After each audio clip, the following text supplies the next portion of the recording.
In a world where threats evolve faster than ever, security is not just a privilege, it's a responsibility. Your knowledge is your shield, your vigilance, the first line of defense. This Saturday, the Global Clusters presents a cinematic session of national importance.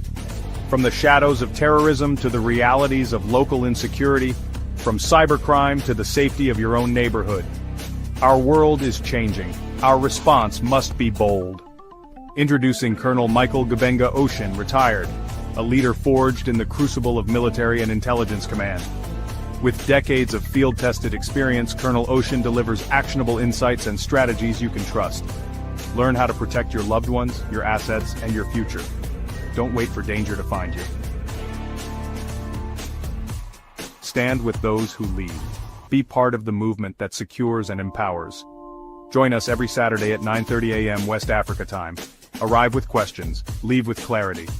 Security starts with you. Every action you take, every precaution you make strengthens the chain of safety for all. Brought to you by the Global Clusters. Visit theglobalclusters.org. Follow us everywhere at the Global Clusters.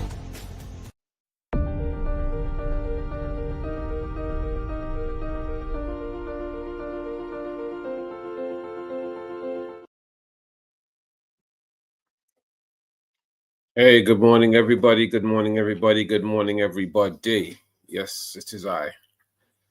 As per usual, in the right, same spot, same time. And I am saying a very fantastically happy good morning to everybody. And I'm hoping that you are all well. For those of you who celebrate Christmas, I hope you're preparing for Christmas. And you've got all those goodies in.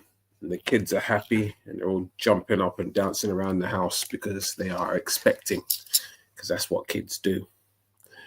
Anyway, once again, good morning. Thank you, Tennyson. As always on point. My name is Michael Gbenga Oshin, the 001 for Global Cluster Security, Director for Security and Protocol for the NYA and the CEO of Clear Cross Group Global. I hope you're all well. For those of you who are here already, it's great to see you as per normal. And for those of you that are on the way, we are eagerly anticipating your arrival to make this another weekend full of knowledge and insightful information towards our progress as security conscious individuals. I'm just waiting for certain people to arrive and then we can commence. And as per usual, please, guys, don't forget to tap. Show your appreciation. For those of you who can, please, there's a heart me at the top there. Don't forget to depress that as well, so that that can continue to be the lifespan of this whole project. A few things we can talk about today, keep ourselves going, and also to learn from one another.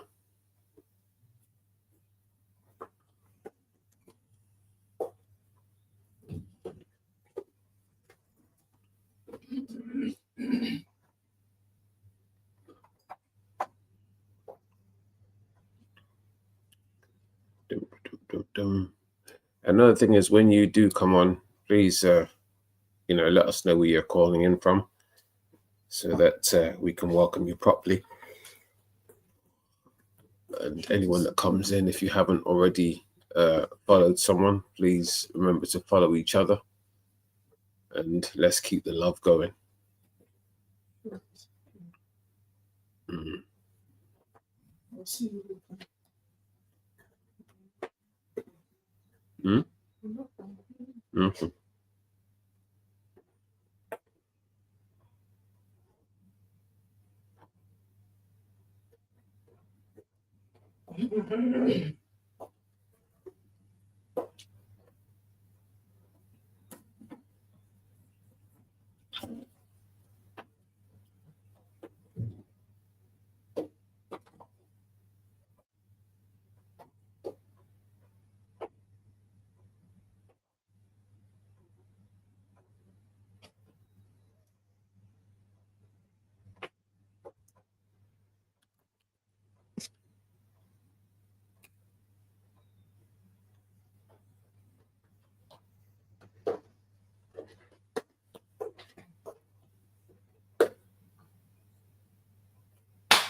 Yeah.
Good morning, Pamilari. How are you?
Hi, good morning, guys. Yes, I am here. I'm just prepping some stuff and waiting on certain people to join. Yeah, I'm looking forward to a good day of talk today because there's lots to talk about because there's been a lot going on. But yeah, give me a few minutes and I will be back here and we will commence this fantastic forum as we do. Dear Ronke, good morning. I see you.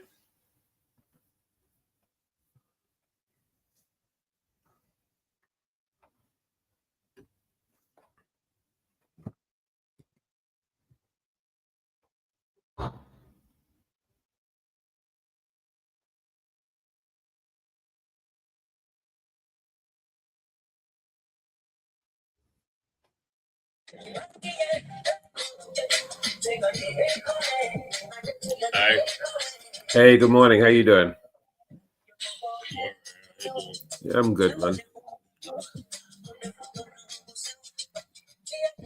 Yeah, I'm not here to do a match. This is a security forum. So I'm afraid I'm gonna have to decline on the match. But how are you anyway? You good? Yeah, I'm okay. I saw you. I don't know. I think you are doing something box. Yeah, that's probably during the week. But on a Saturday morning like this, we run like a chat about security and security related issues. You know, things that you want to talk about or things that you've noticed in the world that give you a little bit of concern, and you know you want to throw it out there to people to see if there's anything that they can do or that you can do or we can all learn from you with regards to security. You know, being African. Are you in Africa? Say again. Are you in Africa? I'm Nigerian. But you're not in Nigeria. No, I'm in the UK at the moment. But I will be in Nigeria anytime from now, because there's lots to do. Well, I have lots to do. I have people that I deal with over there, and I'm part of an organization, as you can see, called the Global Clusters, and I am the head of Global Cluster Security. And you know, I'm retired from the military, so I am coming over. That's correct. Mm-hmm. So I'm now I work now as a security consultant in most places, you know, and you know, I work hand in hand with people that I can learn from, or that want to learn from myself. And you know, we try to make it happen. I'm going to be in Nigeria very soon because I have places where I've been invited to give talks on security matters, and also to run some training for certain entities and certain organizations.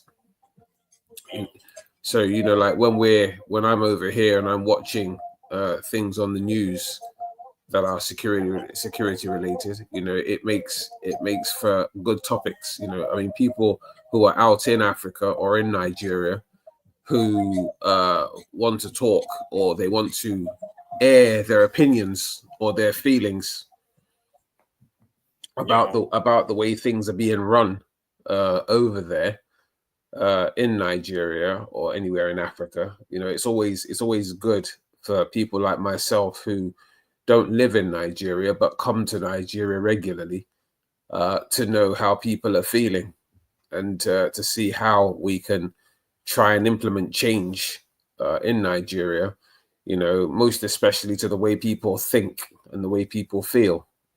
You know, there's a lot of things that people in Nigeria do that, from where I'm standing, are wrong anyway. And there's a lot of things that your government does in Nigeria that we think and feel are wrong. You know, but the only way to learn is for us to talk about it and to make people aware. Because I don't know, are you in Nigeria? Right. Now, one of the things that I like to say to people in Nigeria are, number one, you don't know your rights. Right? You do not know your rights. You accept everything, right? Because you think that's what's supposed to happen, whereas it's not. You know, there is quite a few things that I saw this week that really made me angry. You know, and one of them is the fact that your culture in Nigeria gets the better of you all the time. You know, you respect people that don't deserve respect, and you don't give respect to those that do. You know, I mean, I'm talking about people like the First Lady of Nigeria, the wife of the president, who felt it was her place to try and embarrass the governor of I don't know, was it Ekiti State or was it Ondo State or wherever, or your state, you know, in the person of Adeleke, you know, and she went up to tell him, you know, to stop singing. You know, who does that? You know, it's totally wrong. And I don't know why, even in Nigeria, you guys seem to think that the wife of the president is the president himself. You know, whether she's being honored with a title or not, that your title isn't, you know, it's not one of those official titles whereby you can speak to a government official anyhow you like. But I want to hear from Nigerians. I want to hear Nigerian people's perspective about all of this, and to know how you guys feel, you know, and what you guys think, you know, because at the end of the day, I'm speaking as someone who I believe has knowledge on the way things are done properly, you know, and also when some Nigerians will come on here and say, yes, well, you know, this is how we do it in Nigeria, you know, to ask them certain questions, you know, such as, you know, when you see something is wrong, why do you then like to waste your time and say that it's right, you know, just because it is so and so person who did it. So yeah, I want to hear from people like you, you know, like in matter of these politicians talk, I'm not into it. I don't listen to all those politicians talk. I just do what I can do to survive in the country. So, no, I hear that. Yeah, I hear that. I don't care anything about politics. Well, it's not so much about politics. You know, it's not so much about politics. I think it's more, you'll find it's more to do with the fact that you guys over there are so how can I put it? You're so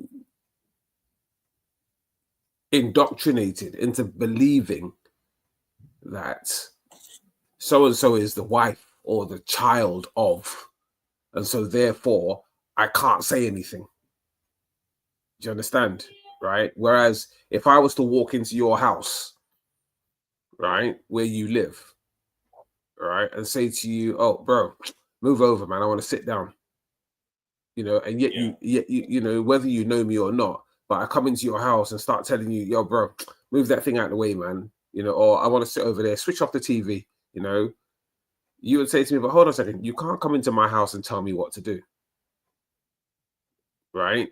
That's what I'm talking about. I'm not talking about your politics. I don't care about your politics. Your politicians all over the world are the same. They're all corrupt. They all do what they do. You know, even here in the UK, you know, politicians are politicians. A politician will always be a politician.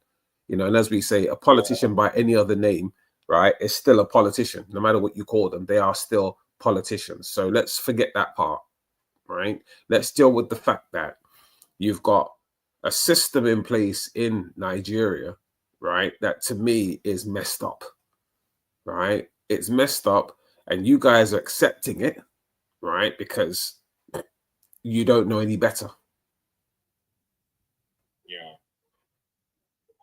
You know, so hold on, let me see, because the setup on this, it's because this young man has decided that he wants to, right, hold on. La, la, la, la, la, ba-bum, ba-bum, ba-bum. Bear with me a second. La, la, la, la, la, la, la. Dum, dum, dum, dum, dum, dum, dum.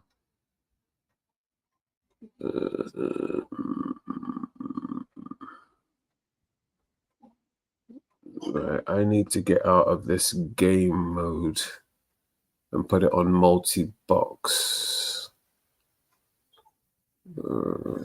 Da, da, da, da, da. Da, da, da, da, da, da, da, da. So what do you do? What's your name, by the way? God's power. Say again?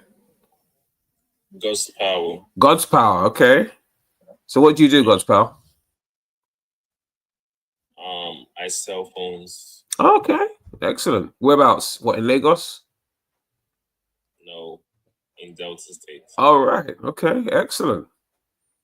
Nice one. So you're the guy that I need to come to when I get to Nigeria and say, "Yo, G, I need a new phone, man."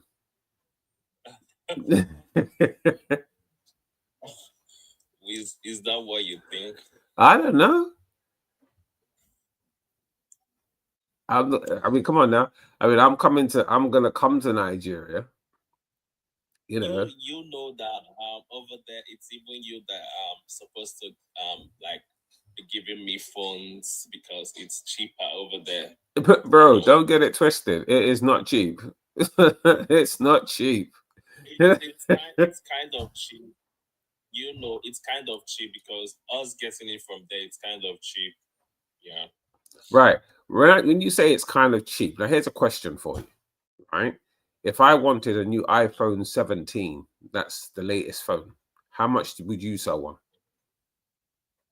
That's iPhone 17 right now. Is it Pro Max or normal 17 or the Pro?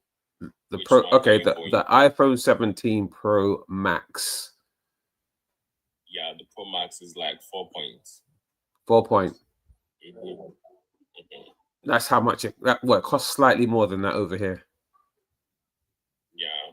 Right, so it's not cheap. But no, you getting it from there is like 1.2 in dollars. But we don't do dollars, we do pounds. I'm sorry, pounds. That's what makes it even more, because the dollar is less than the pound. That's what I'm saying. You calculating it 2 pounds, like it's not even matching the 4 point something million we're selling it here in Nigeria. So you're selling a 17 at 4 point. See? So because it would be better for me to buy it in Nigeria then, because it's cheaper. No, buy it over there because it's cheaper over there. Nuh-uh. I'm telling you, if I bought it in Nigeria, it would be cheaper for me. What make you think it's? I'm telling you, it would be cheaper for me to get it over there.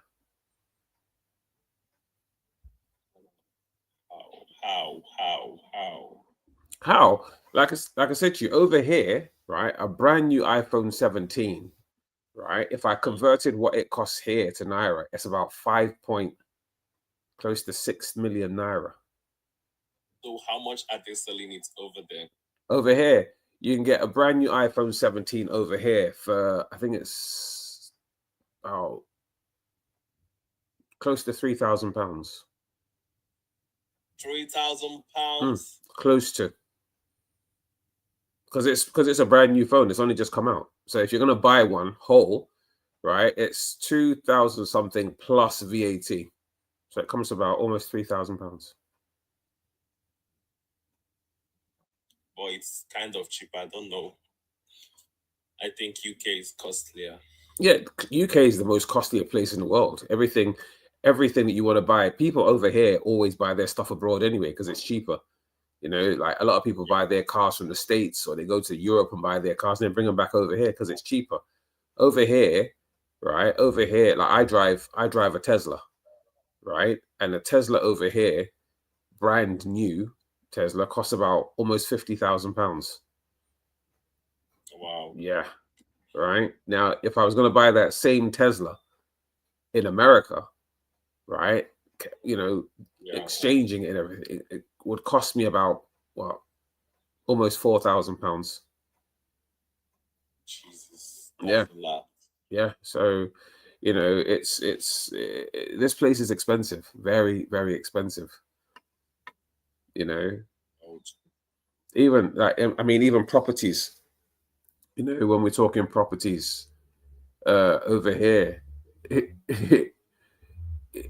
a property that I could buy over here for 1 point something million pounds, right? If I was to go to Nigeria and build the same property, it would cost me about 300,000. So this place is expensive. It is. The UK is expensive, very expensive. Yeah, that's why over here you'll find some people have 2, 3, 4 jobs. You know, gotta keep going. Gotta keep going because everything here costs money. You know, you gotta pay your rent, gotta pay your tax. You know, you gotta pay tax on your car, gotta pay all the stuff on your car. You know, everything's paid for. Nothing's free here. Exactly. You know, so even if the government say again. When you come into Nigeria, so you're gonna patronize me to get the 17 Pro Max. Where are you? Delta State. Yeah, where about? Which part of Delta State? Abraka. Do you know Abraka? Of course, I've heard of it. Never been there, but I've heard of it. So when you come, well, the good thing is when I come to Nigeria, I'll be running my live show on Saturdays, even when I'm in Nigeria anyway, and probably during the week as well. So as soon as you know that I'm on, you know what I mean, and you can confirm that I'm in Nigeria, then yeah, we'll hook something up. Not a problem. All right. And I'll let other people know where you are as well so that they can come and patronize you. Because that's what we do. All right. So it's all good, man. It's all good. All right. You have a great day.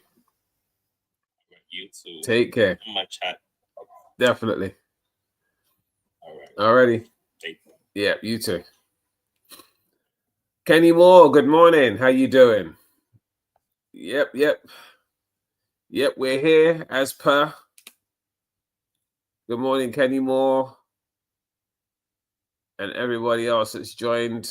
Yep, that was me speaking with God's Power this morning. He sells phones in Delta State. So please, if you're anywhere near Abraka, please patronize him. He sounds like a great guy.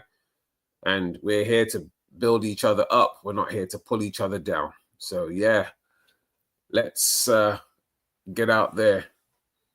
And yeah, Kenny, that's great, man. That's great. Come aboard, man. Let's talk. You know, I'm trying to get people to talk about, you know, all this security stuff and all this, you know, stuff that's been going on in the news, especially in Nigeria. And yeah, it'd be great if I had people come on to share their experiences, you know, and to talk about stuff that could be beneficial to others.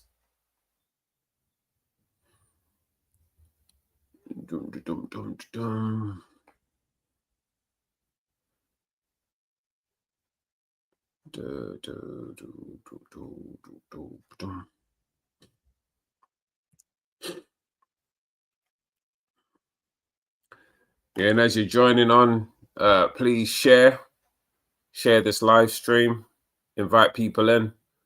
Let's talk.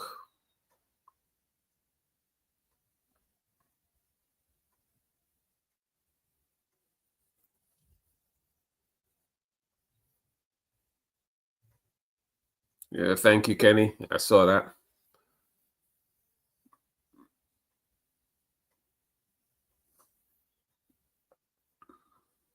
Just waiting on a few more people to get here so that we can have some fun today. Don't forget to keep tapping, people. Keep tapping, keep sharing. Let's try and get up to 1,000, and then we can have some real fun. Remember, by tapping, it just shows that you guys are following this and you're enjoying this, and we're all learning and we're all educating each other on certain things that are important. You know, it's not always just about dancing up and down and shaking and whatever. You know, sometimes it's more to do with the fact that we are educating ourselves. And good morning, Lady Doyen. How are you? So fantastic to see you, Lady Doyen. It would be nice to have you on the panel, because people like yourself normally have very invaluable information that you can share with us and to help, especially the Nigeria community. And it would be really, really great to have you on as one of my special guests. So please, I've sent an invite out to you. Please accept it. Come on board and let us share and educate ourselves.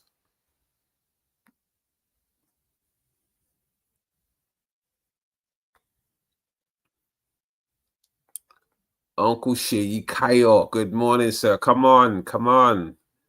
Excellent. Good morning, Kenny Moore. How are you? Good morning. My goodness, what an honor. What an absolute honor. How have you been? I am well. I'm very, very well. It's been a while. It's been a long while. You know, it's been a very, very long while, and I'm still waiting for that invite, you know, to come and star in one of your fantastic movies. You know what? I'm actually in Nigeria. Yep, I'll be in Nigeria next month. So you better stay there and carry on filming. So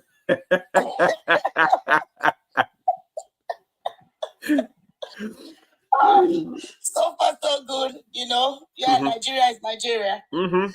Security wise, I'm not sure. They're trying. Well, you know what, Kenny? The thing is, the thing is this. Now, I obviously a lot of everybody's aware of the incident that happened during the week with His Excellency Governor Adeleke and the first First Lady. Now, that's one of the things I want to talk about today, because on this platform, I don't know if you've been on my platform before, but this is what we do here. You know, aside from being a Nollywood actor, I don't know whether you know that I'm actually retired from the British military. After 15 and a half years, I retired, and now I'm a security consultant after spending 2.5 years in the Metropolitan Police. And now I work as a bodyguard, and I teach security and security related matters. And basically, you know, because it is actually my dream to go back to Nigeria and work in that capacity, you know, with whoever is ready to take me on and use my services. I was in Nigeria last year, and I got headhunted by certain individuals who, you know, absolutely light. Gbenga, listen, I would recommend you for anyone in Nigeria to take you up. Thank you. Especially in the military or, within the government. Mm-hmm. I will honestly recommend you. Mm-hmm. I've seen your work. You're also my boss. You know that you're also my boss. The punishment you give me from the Army of Salvation. Oh, Lord. They hold me doing press ups and all of that. Yeah. It happens. It happens. You drill me. Yeah. It happens. It happens. That is life. We go through. Yeah, honestly, I will just calm down. Honestly, I would recommend you for. Thank you. I don't even know what you're still doing in UK, Gbenga. What are you doing there? Well, at the moment, I'm just basically finding my feet again. I've been through quite a bit. And to God be the glory. I'm still here. Yeah. Obviously my time in the military, it taught me a lot of lessons. And obviously as a human being, that you will always go through stuff, relationships and kids and everything. But as they say, we live and we learn and we grow. Sure. So now. Here I am. I went to Nigeria last year to do another movie, and it truly was a blessed journey because I got to work with the late great Charles Olumo, that a lot of people know as Agbako, and to God be the glory. I was one of the last people to work with him before he passed. With him, But while I was over there in Nigeria, I got headhunted by a few people, and one of them was the owners of Halogen Security, who they wanted me to be their MD. So it was something that I was actually shocked when I was asked this, because I would never have thought that something like that would have come my way. But God knows what He does and why He does it. And that also paved the way for several other invites and invites and stuff. And here I am now, a year down the line. One of the political parties in Nigeria, namely the National Youth Alliance, then contacted me through their president, who offered me several options, which I had to think about. And recently, I was appointed the Director for Security and Protocol within that party. So, my coming to Nigeria is twofold. I'm coming to do a couple of movies while I'm out there, but I also have meetings planned up and down the country. I'll be going to Abuja, I'll be going to Lagos, I'll be going to certain other places. I'll be giving talks. In Nigeria. Will be very busy then. I'm going to have a very busy time while I'm out there.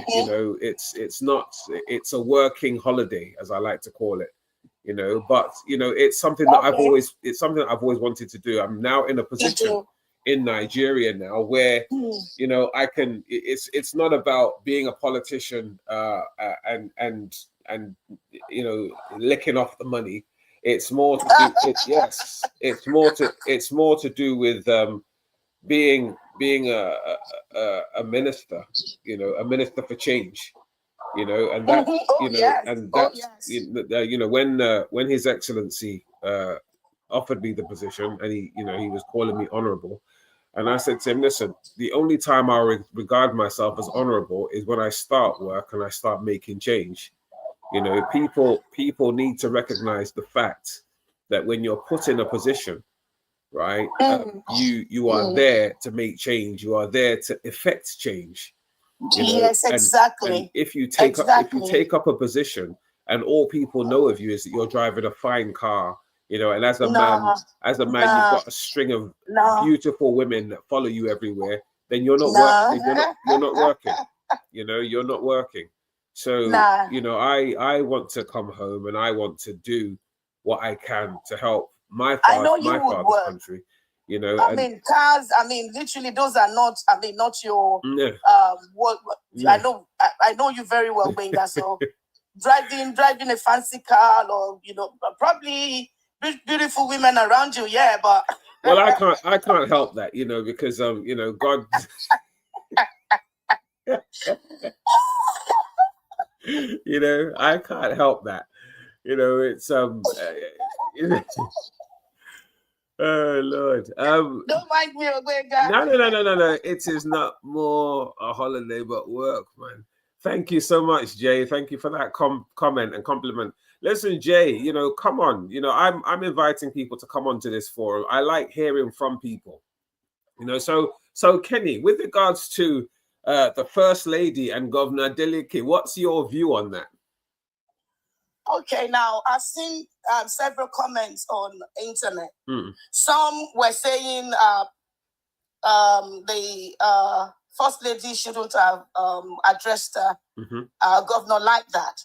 However, Governor should know where to stop, where to actually, you know, do his singing and dancing and all of that. A protocol is a protocol. You know, I know you, Gbenga. When you say your 5 minutes is your 5 minutes. You know? So, however, probably, I don't know, you know, for me, I would not say what the First Lady did was wrong and how he approached him was wrong because these people are friends. He can actually talk to him and say, you know what, I give you 5 minutes to do whatever you want to do. And I don't want you to sing and all of that. Because, I believe that he spoke to him like that because they have relationship. Right. Kenny, you know me well, and I'm glad that you've made it known to the general public that you know me well. Now, this is my view on that. She was wrong. She was wrong. She was wrong. Okay. 100%. Right? You see, they say respect is reciprocal. Right? She didn't actually disrespect him. She did. She did. She did. Okay. She did. And I'll tell you how she disrespected him. Right? Number one, she has just been honored with a title in his state. Oh, were they in Oshin State? They were in I think they were in Oshin State. They were in his state, right? Okay. Number one, he is the governor of that state. Of that state. Right? Okay. Now, when you're in my house, okay, right? When you're in my house, no matter what the occasion, right? You respect me. You respect me. That's okay, yeah. Right? That's number one. Number two, Governor Adeleke is known for his joyous and flamboyant self. Right? He danced his way into the governorship twice. Right? He is, for me, he's a breath of fresh air. That man, right? Every time I see him on social media, I'm loving him. Right? Okay. He doesn't take himself serious at all, but he works. As I said earlier, sorry to come in. I said probably she did that because they have relationship. Right. Because they're close. She did that. She did that because he was singing Christian songs. That's what it was. Right? Hold on. He's also a Christian now. Hold on. She did that because he was singing Christian songs, and a majority of the people there were Muslims. Right? That's number one. Right? Okay. Number two, right? Even if, right, you don't want him to sing, right? Why is she demeaning herself by getting off of her chair to talk to him like a little boy? Okay, yes. Right? Yes, I agree with now, you. At the expense of sounding sexist, yeah, she should know her place. Right? You are not the governor, right? You are not the president. You are the president's wife. That means she could have at least said that means you are absolutely no one. Okay. Right? Now, listen, it sounds wrong, but that's the truth. Right? You are the wife of the president. You are not the president. Right? And nor were you there to represent the president. You were there because they invited you there to be conferred with a title. Right? So, you know, this is why I say to a lot of people, you see, in places like Africa, especially Nigeria.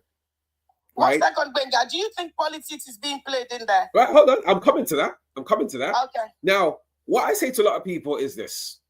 You see, in places like Nigeria, you mix your culture, right? You get confused with your culture and common sense. Okay. Right? And I've said this, and I've been saying this for a couple of weeks now, right? Where does your culture stop and common sense begin? Okay. Right? You see, when we were growing up, right, we used to get told off if we told lies. Right? We got told off if we told lies.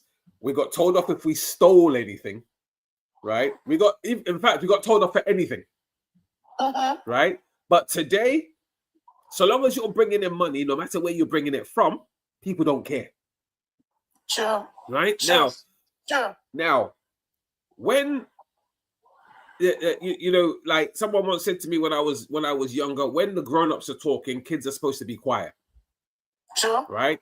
Now, in the UK, have you ever seen the Prime Minister's wife, right, decide to get up and go and tell somebody off because they're talking or they're singing? No. Exactly. No, it wouldn't happen. Right?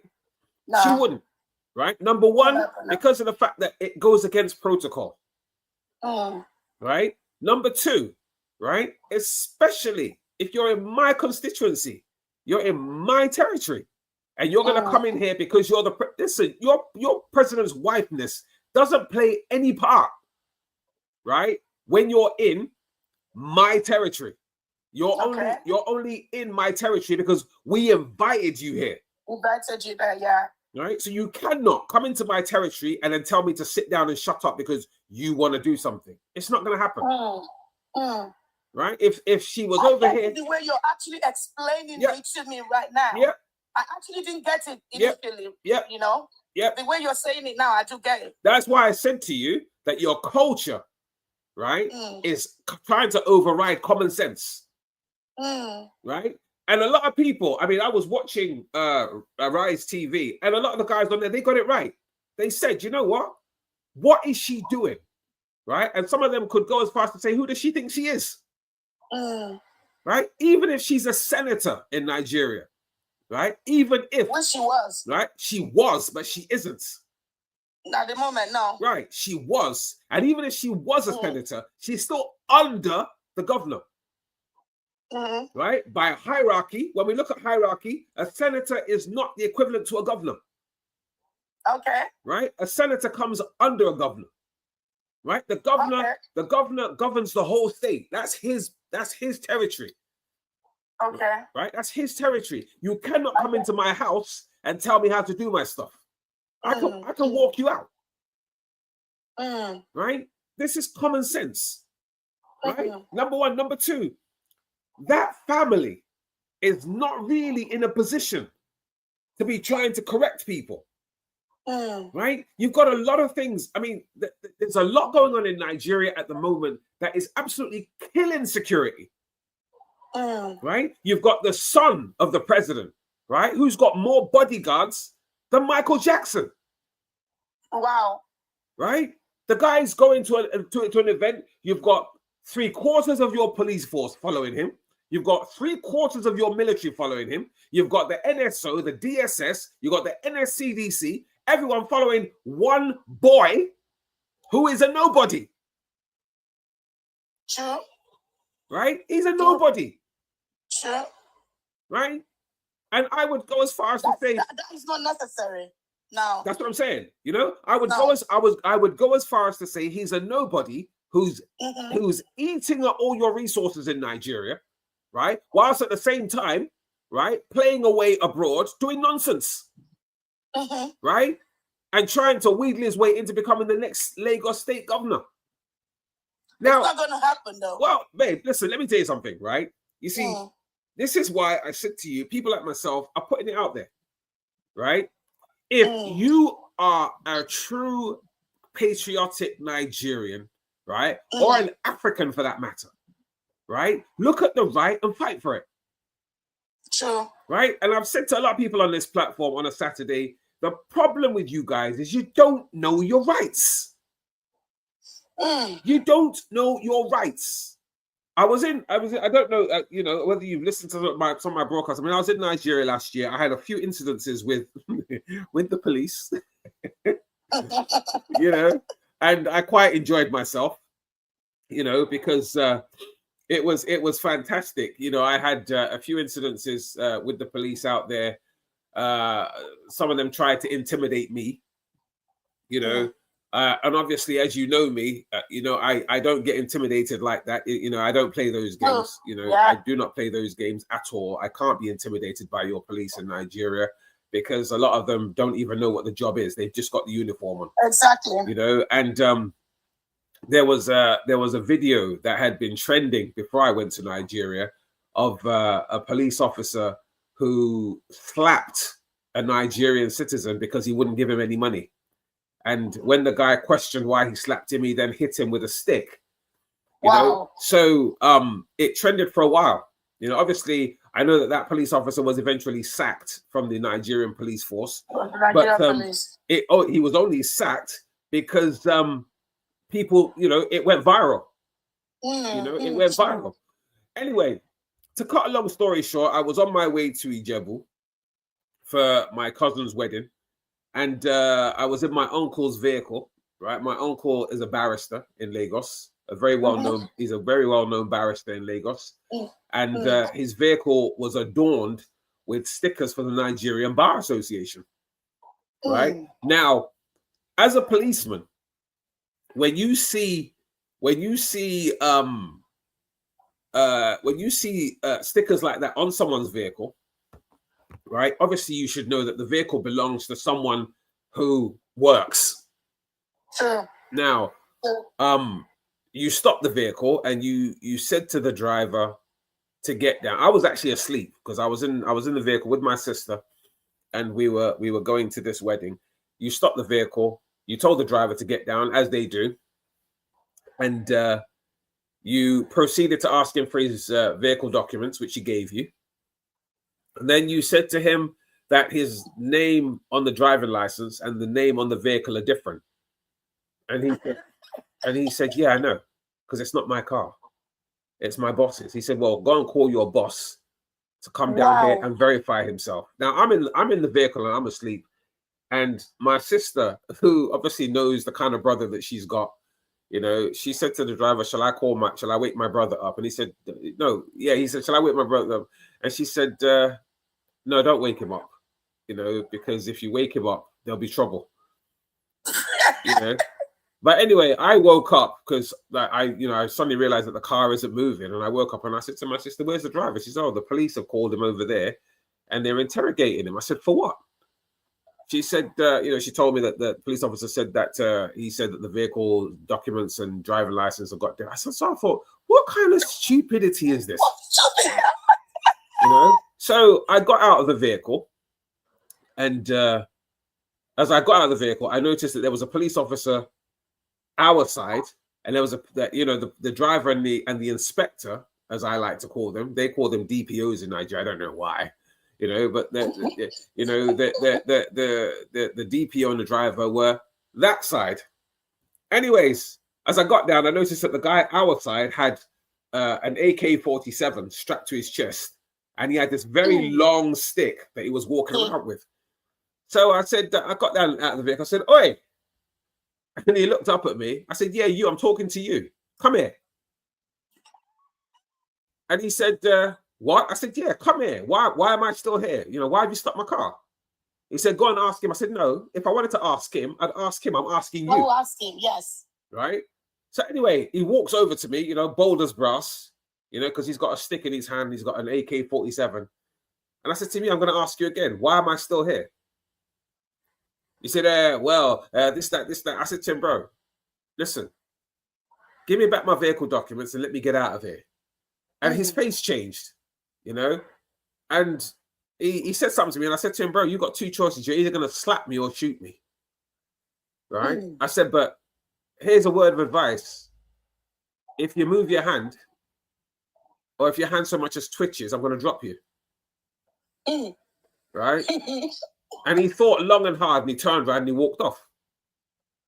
So I went to the other guy and I said to him, excuse me, why am I still here? He said, oh, yeah, well, you see, I said to him, bro, you're not making any sense, right? Why am I here?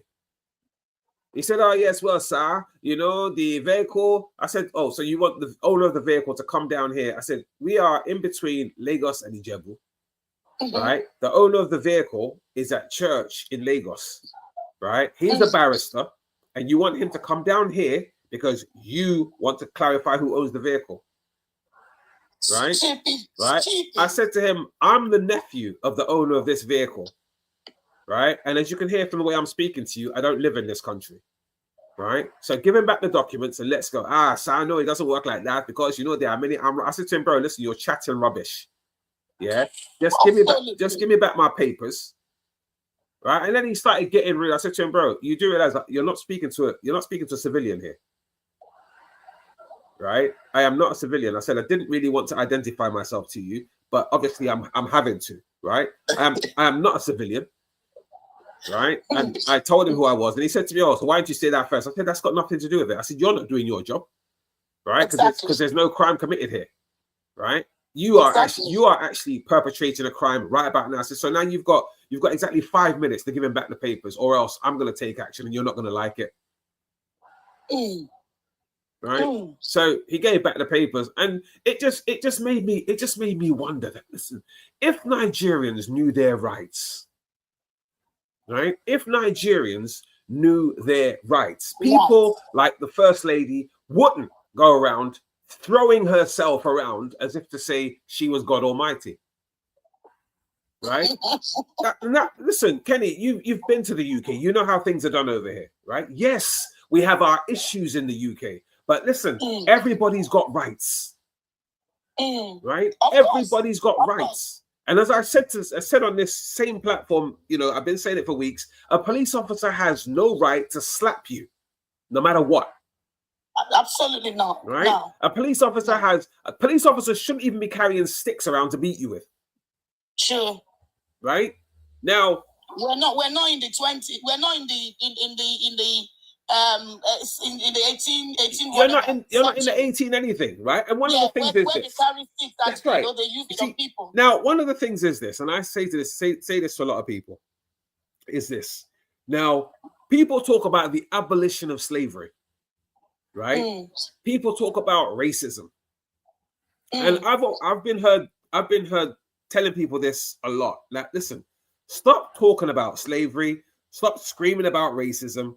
Because at the end of the day, right, you that screaming it are worse than the people that perpetrate it, right? True. In places like Nigeria, right, you have been taught or you've learned from slavery movies, slavery videos. And instead of you to improve yourselves, you're now living that life, right? All in the name of, do you know who I am?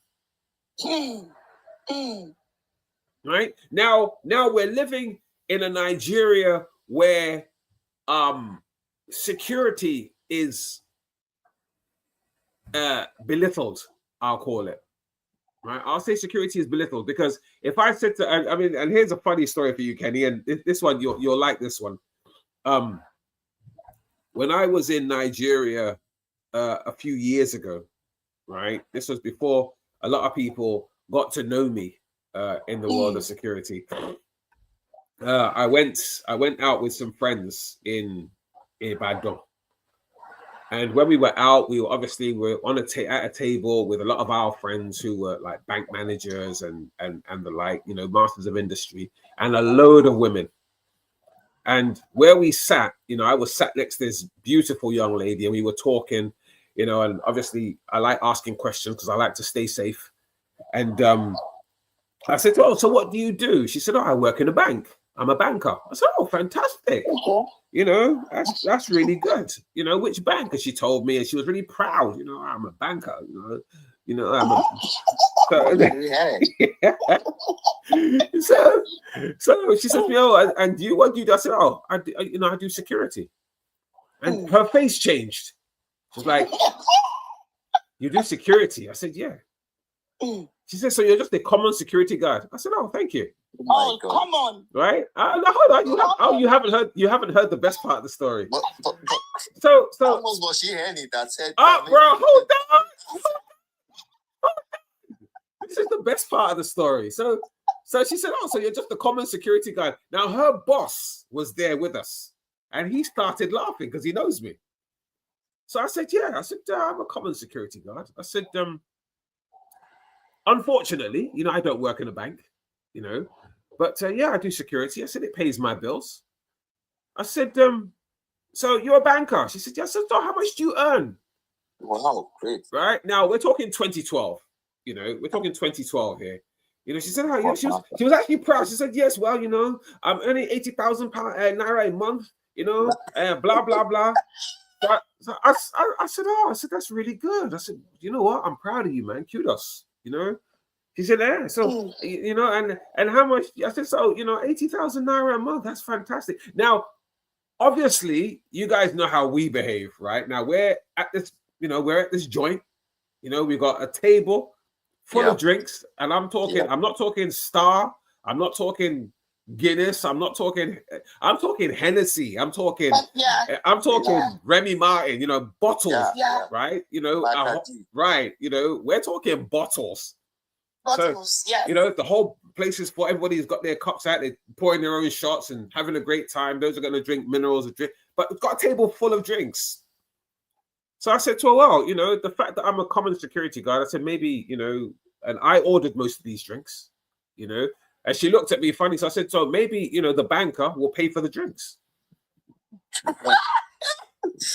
You know, and she, you know, and the thing is, this is where the banker is a woman, though. Yeah, listen, Kenny, don't go there. Don't go there. Don't go there, because you know what a man can do, a woman can do better. You guys say, right? That's right. You know, and remember in the UK, you guys all claim equality. You know, I'm equal. I'm equal to. Oh yes, we do that. Right. Right. Anyways, so I said to her, "So, mate, you know, you're a banker, you know, and I'm a common security guard. So maybe you will pay for the drinks." She said, "So well, you know, you couldn't afford the drinks. Why were you ordering everything? You're just here farming." And blah, blah, blah. So I sat there, I looked at her. Her boss was giggling. When I say this guy could not control himself. Right? So she said, "Anyway, you know, blah, blah, blah. Anyway, me, I'm a banker, and blah, blah. You know, you come in here, you're farming, you're this. How much do you even earn?" So I said, "How much do I earn?" You're farming. You're farming. She said, so how much do you even earn? So I said, "Oh, well, you know, if I convert what I earn to Naira, right? We're looking at about 3.5 million a month." Million at the time, yeah, 2012, yes. Yeah. Her face, you'll be shocked. Her face changed. So she said, "Never. What kind of security do you do?" I said, "So that was the first question you should have asked me first." You should have asked. Exactly. They thought maybe just someone who would be in front of the gate. You know, so her boss then said to her, "Exactly. That's the question you should have asked first. That what kind of security does he do?"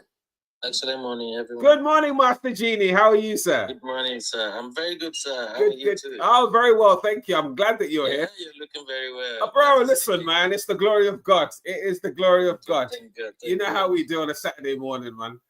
So anyway, guys, so as I was saying, you know, so she said, "Oh, so what kind of security do you do?"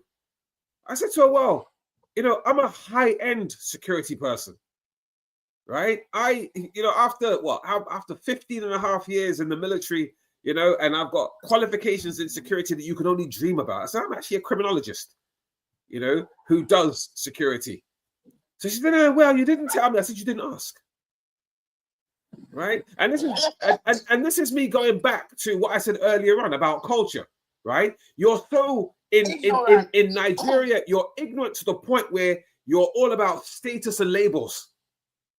Right? Everybody wants to be the CEO. Everybody wants to be the MD, but nobody wants to do the work. Exactly. Right? And now, have no idea. No, right? How to be a CEO. That's right. Now, one of the major problems that we have in Nigeria, right? And it is a big problem. And I'm pretty sure, Kenny, you know, right? That in countries like UK, countries like America, right? Nigerians are the highest educated people anywhere in the world. True. right? Sure. They are the highest educated people in the world. One Nigerian could have the whole alphabet after his name, right? But would still know nothing. Right? They would still know nothing. You know, I remember going to Nigeria and questioning someone in the Nigerian police. I said to him, if you were going to search me, what would be the first thing that you're supposed to do? Thank you very much for that. Thank you so much. God bless you. All right. I said, if you're going to search, this is a search now, right? Just to search me. I said, what's the first thing you're supposed to do? And the guys, they're looking at me and said, why would I want to do anything if he said, I have to search you. And I said, no. You can't just search me. Right? You see, there's a thing called human rights. Right? And there's a thing called my rights as a human being. Right? Now, this is, we're still talking about these incidents that happened during the week in Nigeria. Right? In Nigeria today, people read about human rights. They've heard about human rights, but they don't know what human rights is. Right? You see, when my coming to Nigeria, as I said to you, Kenny, is I'm coming to Nigeria to give talks and to possibly set myself up as a training academy for security officers. Right? Now, I've been invited by the NSCDC to come and do just that. They want me to come and retrain the NSCDC. I'm going to be giving talks and lectures on security and security-related matters. And one of the major security topics that I want to talk about in Nigeria is doing security the right way. I'm even trying to write a book that is aimed at Nigeria, right? On doing security the right way. Right? There's doing security the right way, and there's doing security the Nigerian way, which is all wrong. Right? Now, my question to a lot of people is this. Now, if you're in Nigeria and you study accountancy, right? You can take your accountancy qualifications and bring them to the UK or go to the US or anywhere in the world and claim you're an accountant, and they can put you in that position and you will work. Am I right? Yes. Right. Sure. But how many security officers in Nigeria can come to the UK or go to America and work the same way? Impossible. Right? Because number one, I'll give you a little story. When I first ventured into the world of security, this will make you guys laugh. I remember I went to Nigeria for the first time when I was 17. Now, when I got to Nigeria, the first thing I noticed was that you've got a lot of soldiers on the road, Army, Navy, and Air Force, which was quite fascinating to me. That's what fueled my love for the military. That's how I ended up in the military in the first place, because I absolutely loved the idea that there's soldiers, they dress up, they look really smart, really neat, and that my father's junior sister happened to be a lieutenant commander in the Nigerian Navy, and she was married to a Navy captain. So I had an internal insight as to military life from quite a young age. Anyways, I got my first security job. This was just before I joined the army. I was in my early 20s. I think I was 21, just thereabouts. Anyways. So this was in Nigeria? No, this was here in the UK. Oh, okay, in the UK. Okay. Yeah, my first ever security job, I was here in the UK. I'd come back from Nigeria. I'd been in Nigeria for like 3.5 years. I'd escaped, and I escaped because, like, when I say to people, I went to Nigeria when I say to people I went to Nigeria when I was 17. What I normally say to people is I was deported from the UK to go to Nigeria by my father, who bad breed child to go and learn, sir. My father deported me. Good morning, King MC Spice. How are you? Big bros. How's things? Thank God. Excellent. So anyways, I was saying, so I got this job as a security officer in Dalston Shopping Centre. And I was really happy. I'm in a uniform. I've got my cap on. I feel really important because in Nigeria, if you wear a cap, you know, you got a radio, you're in a uniform, you're a very powerful person. You know, you hold a position of authority. Anyways, I got a call from one of the shops to tell me that there was a guy in the shop. She asked him to leave and he wouldn't leave.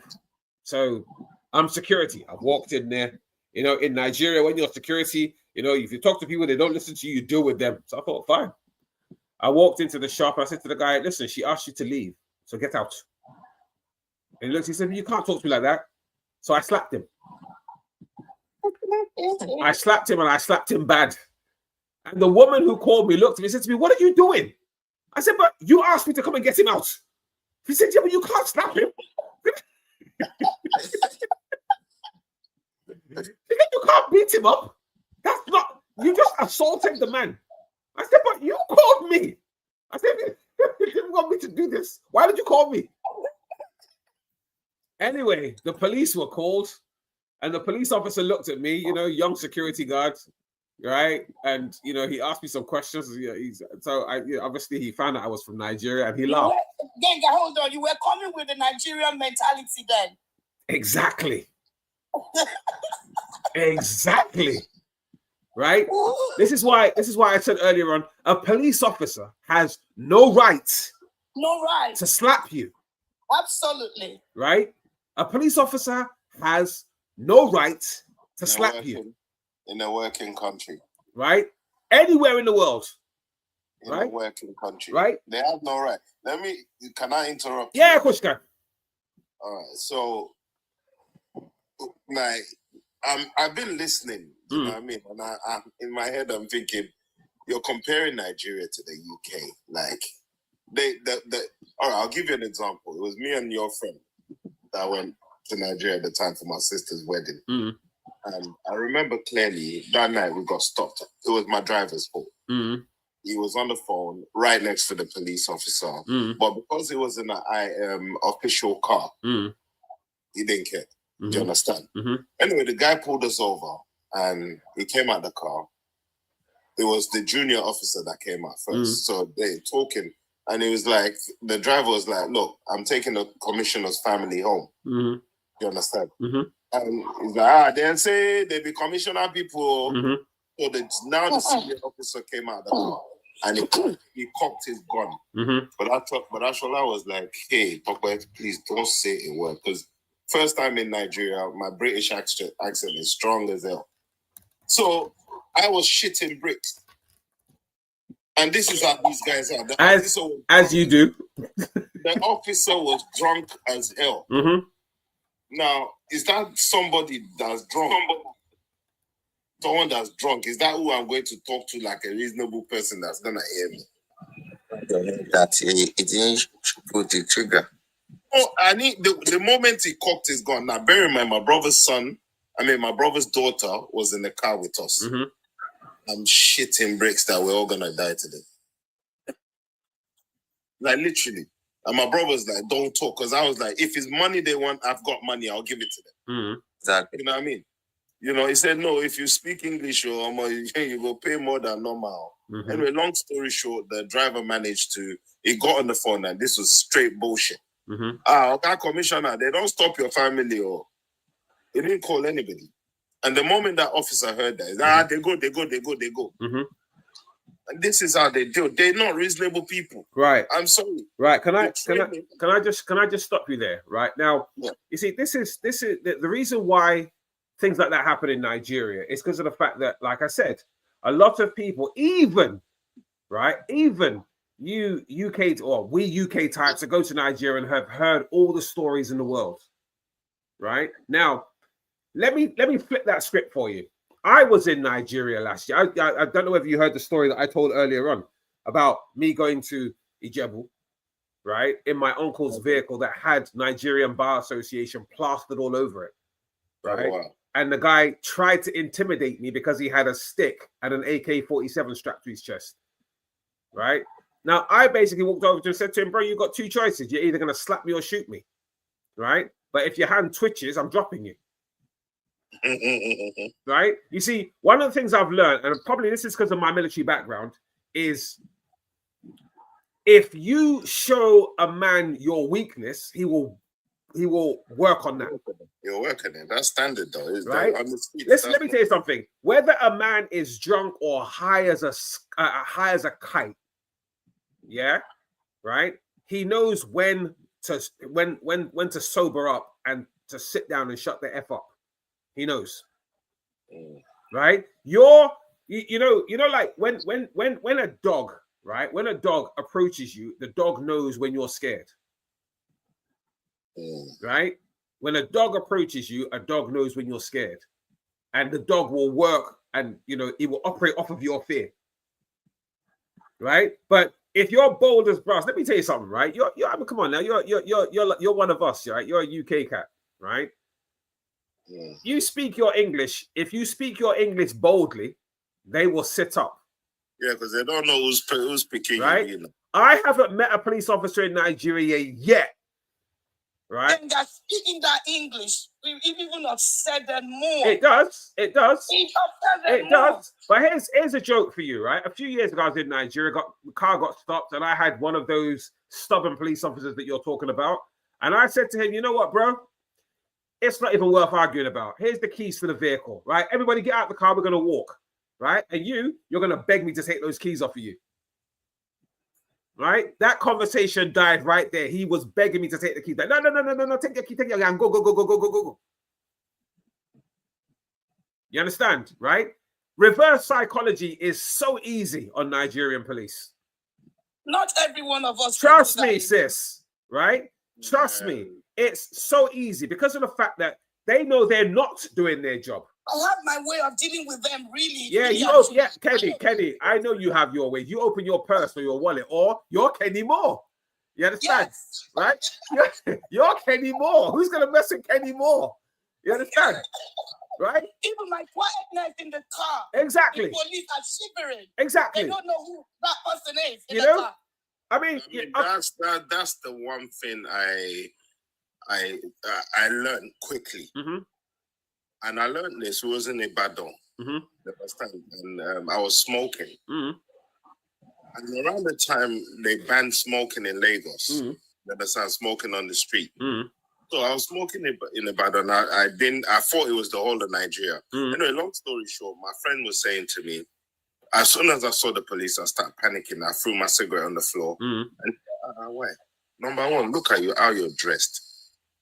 You don't dress like you're a riffraff, or this guy would not even dare approach you because he doesn't know whose child you are. Exactly. Mm-hmm. So the way you're dressed doesn't seem like a normal Niger citizen. That's right. So, and funny enough, the police officers walked past me. He still had a cigarette in his hand, and they just, "Hi, how you doing?" And they walk past. But my thing is, the army don't behave like that. They don't just do stupidness. No, they don't. On my way to Ijebu as well, you know that Ijebu long stretch here? Yeah? There's so many police checkpoints. Yeah. Do you know how many police checkpoints that we stopped at? Now, because I have a military, I always have my army bodyguard when I'm in Nigeria.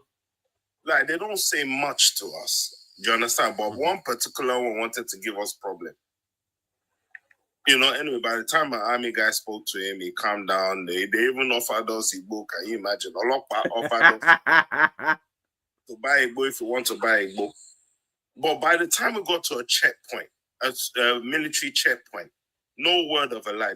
This guy was so professional. He checked the paperwork of the vehicle. He didn't ask for no tips or nothing, and we were moving. I felt like giving him something. Yeah. Yeah. But why are Nigerian police not trained properly? Bro, listen, it goes back to what I said earlier on about culture, right? You have a culture of doing wrong and calling it right. Yeah. And because of the fact that nobody's checking you, right? I mean, come on now. If you're supposed to be a police officer, if your boss, right, is as dirty as they come, how do you expect to be a good police officer if all you know is what you've seen? Do you understand? In the world of development, right? In the world of development, you try to emulate. I mean, come on now. You got all these kids out there wanting to be football players, right? They've seen what Ronaldo has done in the world of football. They've seen what Ronaldo has done. You know, you remember there's two different Ronaldos here. We're talking about the Portuguese and the Brazilian, right? Ronaldinho and Ronaldo. Right? Everyone's seen, no, there's two Ronaldos. Remember, you got the original Ronaldo and then you've got Cristiano Ronaldo. Yeah. Right? Yeah, everybody's seen what these Ronaldos have done for the world of football. Right? Everyone's seen what Beckham's done. Everyone tries to emulate these people. Right? It's the same in Nigeria. If you're working as a police officer and your boss only knows how to smoke weed, right? Take people's money and beat people up. As far as you're concerned, that's real policing. And that's how you're gonna develop yourself, and that's how you're going to grow. Right? And that's why I said earlier on, can you take a security guard from Nigeria to come and be a security guard in the UK? The answer is no. Can you take a police? No. It's capital no. Right? Can you take a police officer in Nigeria straight into the UK to be a police officer? The answer is no. Right? Why? Because of the fact that most of your police officers in Nigeria couldn't spell law backwards. True. Right? I said to one of my cousins who came to the UK, she graduated as a barrister, and she was really proud to tell me that she was a barrister. And I said to her, I'm really happy for you. So what do you do for a living?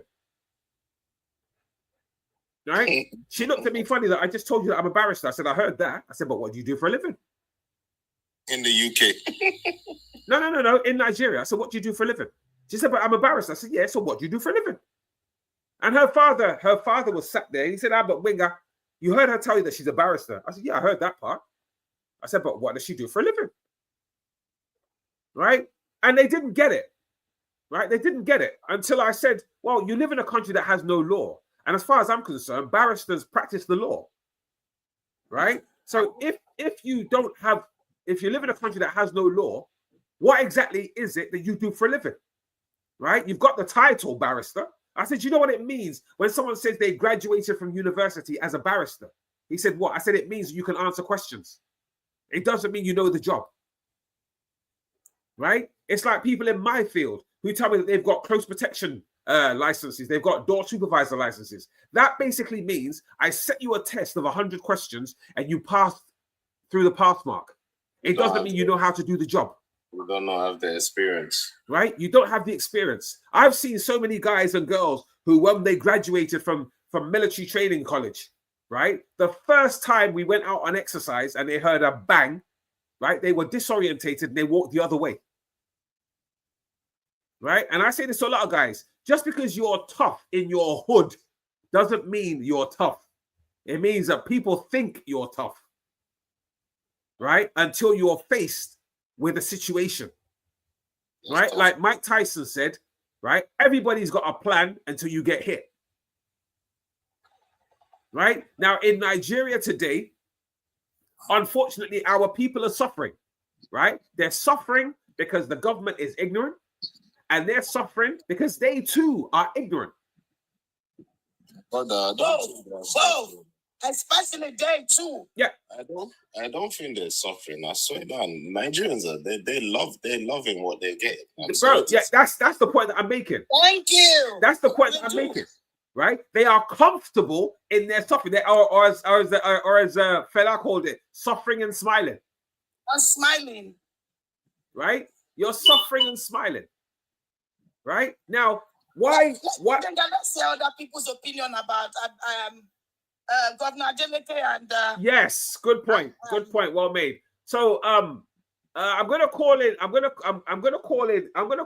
MC Spice, right? MC Spice, I'm pretty sure that you are aware of the incident that happened last week between Governor Adeleke and the First Lady. It's so disrespectful. I'm sorry to say, like, that woman has no right on. Kenny, are you hearing this, Kenny? He has no. Yeah. You've already educated me, Gbenga. And I said, okay. So how it works? She's the wife of a president. She's not in any office. You understand? She's just a wife.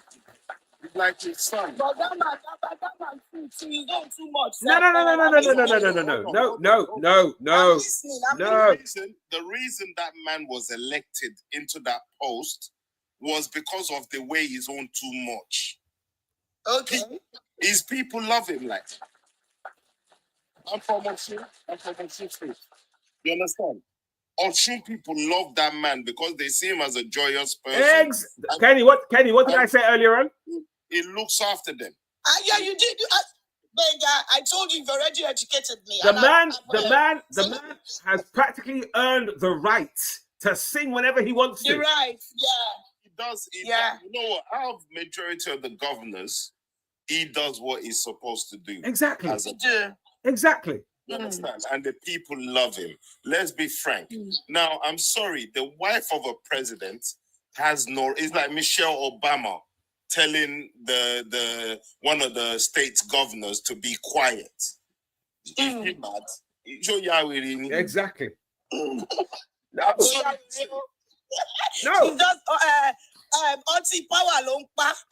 But this is it.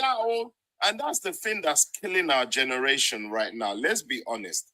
Our father's generation, they shut us up. You understand? Like anytime we want to, shut up. Adults are talking. Do you understand? You sound like Gbenga now. Kings, you sound like Gbenga. He's my brother. Okay, you the two of you are. Okay, now I'm listening. Now, and this is the way, that's why we've been oppressed. We can't talk. And we're passing it on to our children as well. This oppression is worse. These youths cannot even get up and talk to their elders that are misleading their country. But that woman to go to they're now talking, no? They are now talking. They're not talking. Sorry, King. I'm just going to jump in there. Kenny, you know, King wasn't here. King wasn't here when I said earlier on, right? That you're confusing your culture with common sense, right? You're confusing culture and common sense, right? The reason why a lot of Nigerians felt that Adeleke was in the wrong was because of the fact that you believe that when the wife of the president is there, in your culture in Nigeria, the wife of the president will go into anywhere and she'll start messing the place up because she's the wife of the president. The wife of the president is exactly what is written on the can. You're the wife of the president. No, that's not what I meant. I said because they had relationship. No, forget relationship. That's an official engagement. Right? That's an official engagement. And furthermore, that state invited you to come in to be conferred with the title. So your job is to sit down, shut up, take what's given to you, say thank you, even if the man is singing, even if the man is singing out of tune, right? Sit there and take it and look at your watch until it's time for you to go home and wash your ears out. Simple. She has no right to even open the mouth. While we're here, I want to recognize the presence of His Royal Majesty Oluwatimileyin Falaye, who is the Fagbade one of Yoruba land in the UK. I'm going to call him in for a reason, because of the fact that he is a royal. He's a king, right? Official. And I want to get his view on this, because obviously being in a position, because remember, she was conferred with a royal title in that man's state, and I want to get his view on what he thinks about it. Because number one. Number two, like myself, because he's like a brother to me as well, just like King is like a brother to me. He's also a brother to me because we both served in the British military. So I want to get his view on that, from a security perspective, because he's also security personnel. Your Majesty, good morning, and thank you for coming on board. Good morning. Thank you for having me here today. First thing that I just want to say is that we Nigerians, we always feel entitled. Number one, you are the wife to the president. You are not the president. And you should not be acting like the president. So if they invite you to a place, you don't have an office, you're not elected, you are just a normal citizen in the country because you're just a wife. So because she's the wife, she thinks she can act like the president when she approached an event, and she's wrong. She shouldn't be doing that. Now, you go to a state that has been aired by somebody as the first citizen of the state. He has all the capacity to do whatever he wants in that state, how he wants to. in the state is really it's critical. You want to prove that you're going to be the very new protocol is my protocol. Your Majesty, we can't hear you. You're fading out. Well, I think it's the can you hear me now? Yeah, I can hear you now. Yeah. When she went down to him, telling him that, oh, you've only got 5 minutes, he told her, he said, this is my protocol. This is the way I do my thing in my state. Mm-hmm. So if you think the time is going and you can't wait, then you might as well just pack your bag and go home. And leave. Sorry, I'll get back. Like literally sentiments. A lot of Nigerians tend to put sentiments in you know, oh, she's the wife of the president. On that fire. I don't say. Oh, come on now. It's a disrespect. And especially, hold on. This is the same thing his son is doing. This Sheyi Tinubu guy. Totally. He does exactly the same thing. You're not in office. Yeah. Sorry. So now she feels like time is going and you are invited to come to the state to get a chieftaincy title. If you know you can't wait, all you need to do is just go. So you have no right to tell the sitting governor of the state to hurry up because you want to follow the program. And it's still mentioned to you, this is my protocol. Everybody knows him wherever he goes, he first sing, he pray before he can go ahead to do whatever he needs to do. Mm-hmm. So if you come into the state and you don't want to follow that protocol, you can easily tell the king, you know what, that guy is going to waste some time. I don't want to come. And you can stay back. Mm-hmm. But you can't go somewhere and change it. Now, she didn't see herself as the wife. Let me give you an example, going back to London now. When the Queen was alive and Prince follows her around, what does he do? He stays behind her, hold his hand behind. Hold on.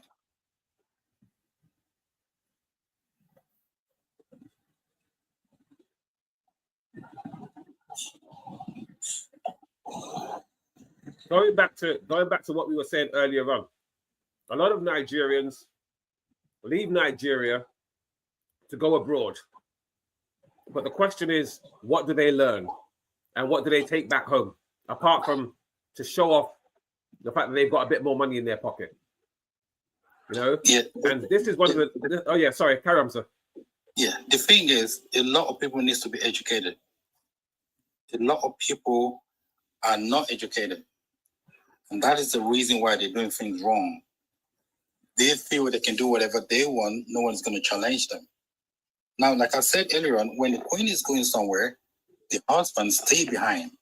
I've never seen anywhere that the husband went to and act like the Queen. People know he's the husband, but he never act like the Queen. So when the president goes somewhere, you can see Donald Trump. When he goes somewhere, the wife never act like the first lady of the country. She sits like a wife, and that's the way she's supposed to be. She has no right to go somewhere and start acting like the president.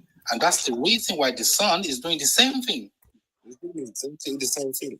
I saw a video of him getting a lot of military officers, police, armed forces, and everything follow him up and down.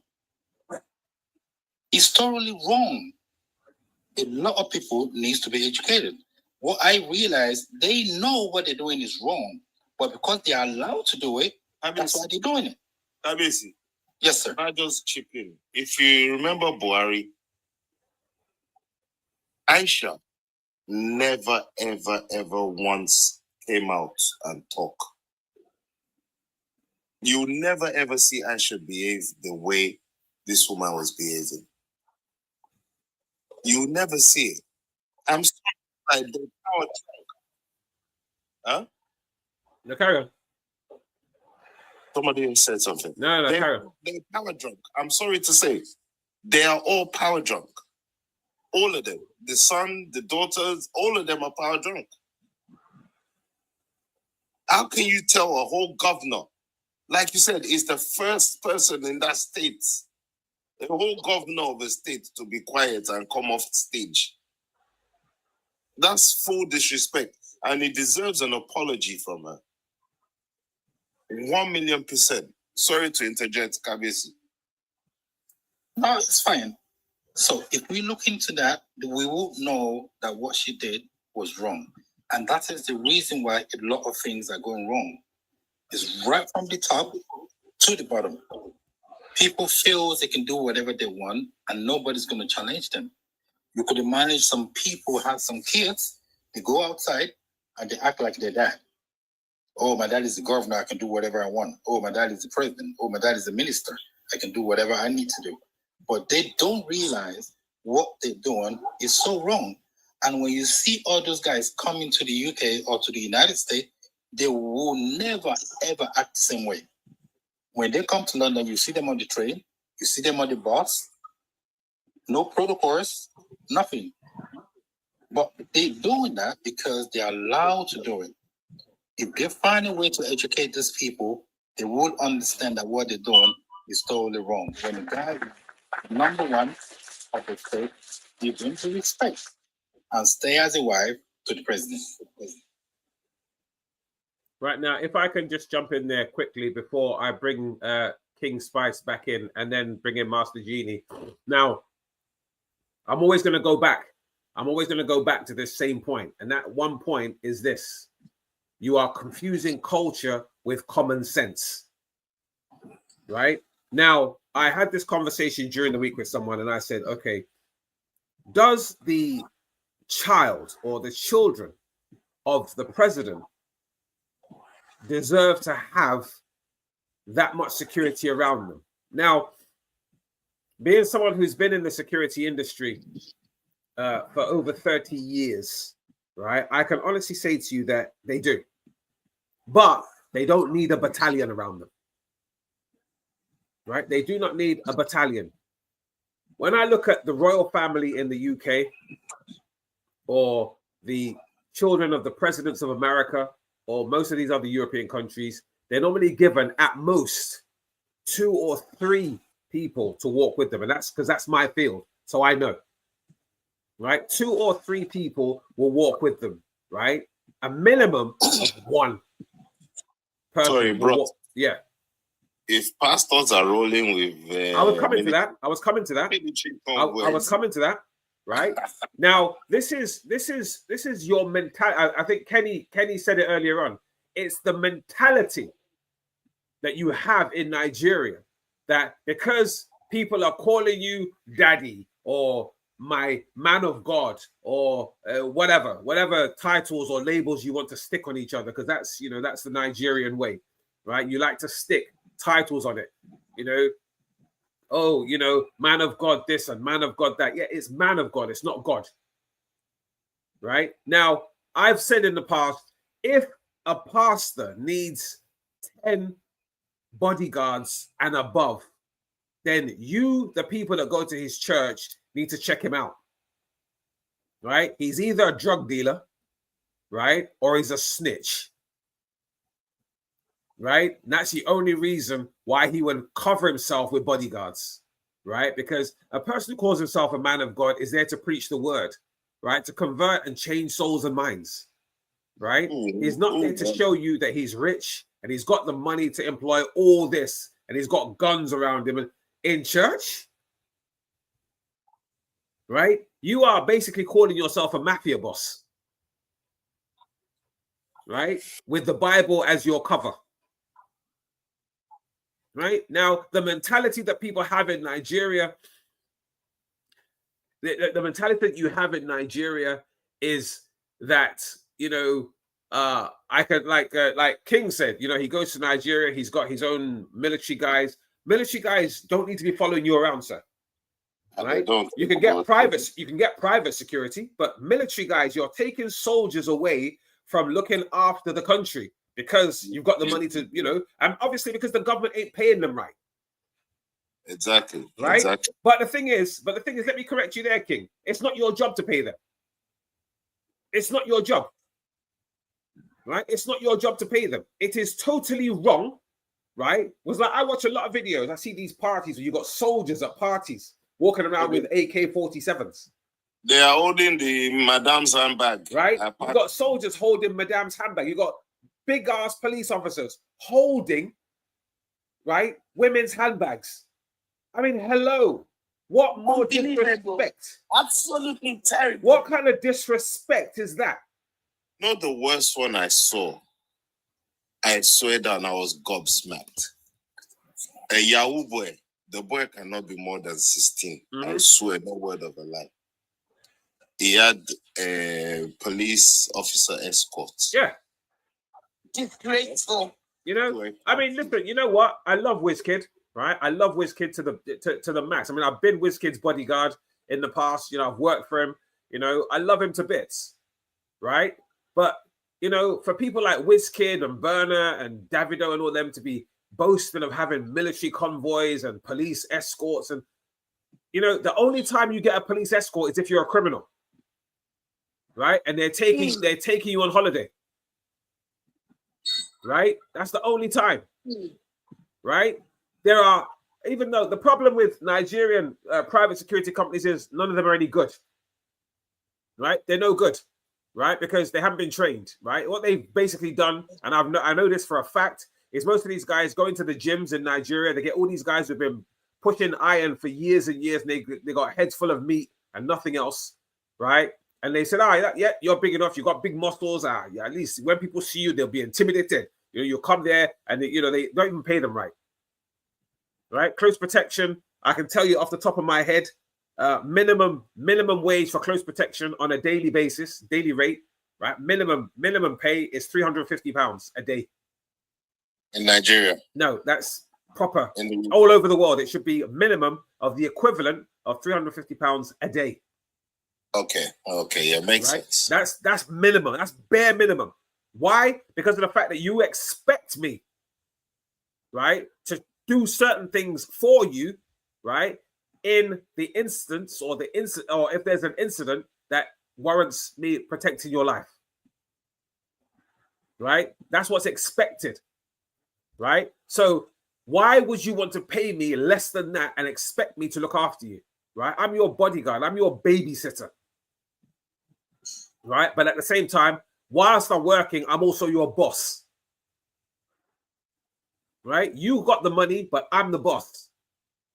You're looking after him, right? And I tell people that all the time, that if if you want to know about close protection, come talk to me. I'll tell you. Right? Yes. You're 15K daily for close protection. Say again? In Nigeria. Someone said in Nigeria it's 15K daily. Bro, that's not close protection. That's slave labor. That can never be. It can never be right. It can never be right. 15K daily. I wouldn't take that. I wouldn't take that. Right? And this is what I keep telling people, right? People need to re-educate themselves. Right? I go through all that training, right? To be one of the best. And you want to pay me chump change. Do you know how much it costs to train me? Not real talk, right? I've spent 15 and a half years being screamed at and shouted at, by certain people. I've been out there. I've seen action. I've seen certain things that the normal human being shouldn't see, right? But that's just me. You know what? At this juncture, let me call in Clusterian Cyprian if he's there, because this is another gentleman who, when he speaks, right, a lot of what he says makes total sense, and he's also a man of the world. Clusterian Cyprian, good morning. How are you? Good morning, Colonel Gbenga. Good morning, sir. Good morning so much, sir, and everybody here. Good morning, sir. King MC, good morning to you all. Good to be here. Yeah. So I just came in. Mm-hmm. Sorry, I came late. So I don't know. I just heard of the incident that happened between the First Lady and Governor of a True State. Mm-hmm. Okay, is that the issue of? Oh yes, that is the main issue of today. Okay. first thing I want to say about it is that I guess here, people don't really value boundary, as in creating boundaries in their lives. They don't value it. Or should I even say that familiarity or quest to lead the line in psychophancy. I don't know how to put it. That is the problem. Yes. Like here now, let me just give a kind of background before, so that it will help us get what we are going to. Here now, in my state, I'm from Anambra State. We have governor, and from childhood till now, I've seen several governors and all that. But I've never seen the level of psychophancy that we have now in politics. I have never seen. What do I mean? When a governor is performing fine, a governor deserves respect. That's fine. right. He deserves praise as well. Fine. But everything should have limit. Everything should have limit. What does it do? It helps not only the governor, but you also. If a governor does something good, he did something nice. He's not going to name every single thing he renovated, even the one that he just painted. They will change it to the name of the governor. Like in Anambra State now, you'll be seeing solution this, solution that, solution this, solution that, because of Soludo as the governor. Even if na painting way, only painting, you see solution this, solution that. So, coming to the case at hand, or the issue, what's the idea? I don't hear you, but just trying to use my common sense. I guess he was trying to praise her or sing her song or thereabout before she, told him to cut everything and even leave the stage or something, if I'm not mistaken. But that's what I perceived, because the song was actually, I think, was meant for the wife of the president. I stand to be corrected. Okay? So, I see it not.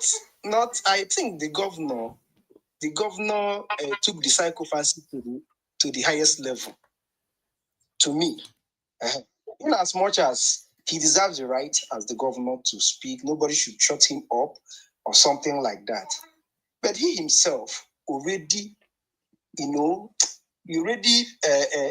take his boundary seriously. Nothing stops you from going up there to say, okay, fine. I want to appreciate the First Lady of this federation for being here, this, that. They are all wonderful. They are all perfect. Right, plus there is separate. Can I just jump in there briefly? Right. Let me just bring you up to let me just bring you up to speed as to what happened. Now, basically, she was invited to his state. Right? She was invited to his state to be conferred with a chieftaincy title. Right? Now, as the governor of that state, right, number one, psychophancy or no psychophancy, familiarity or no familiarity, that's his state, right? He's known in his state for being a very jovial, a very bubbly character, right? The songs he was singing, believe it or not, he actually wanted to render a prayer. He was singing songs of praise, right, to God, right, before he starts. And that's how he does every single time. That's why he told her, this is my protocol. This is what I do. Right? This is what I do. Now, as I said earlier on, right, culture and common sense, even if she didn't like it, right, courtesy demands that she either writes a note and gives it to one of her orderlies and asks them to give it to him, right, or sit down, shut up, grin and bear it, and wait for him to finish, right? And then when they finish, when they're having their one-to-one, say to him, well, I didn't like that. Maybe next time you just tone it down a little bit, because this is what we're here for. Do you understand? Perfect. Right? That's the correct way. Can I come in now? Yeah, of course you can. Yeah. Thank you so much. I like this enlightenment. At least I've gotten the picture. I thought the song is, I don't hear you, but I thought the song was actually he was singing a song of No. Now I'm a Mabi. Yeah. I thought that was thank God that he was singing to he was singing to his God. Man, that means the first lady actually she was totally wrong. Yes. From all angles. 100%. Okay? Yeah, it doesn't have the. And secondly, it's not even her event. No. She was invited. That's right. Like the governor was invited. And she was totally wrong. But now, pick a line from what I said initially. Do you think she could do that to anybody? Do you think if it's another governor entirely, she would have done the same? She would have. She would have done the same thing because she's the first lady of the country. That's why she would have done it, right? It's the Nigerian way. That's what Nigerians do, right? That's what she would have done anywhere, any state, right? She would have tried to project that air of, well, I'm the wife of the president, and when I'm here, I tell you to do something, you do it. And that's, that what British people call arrogance.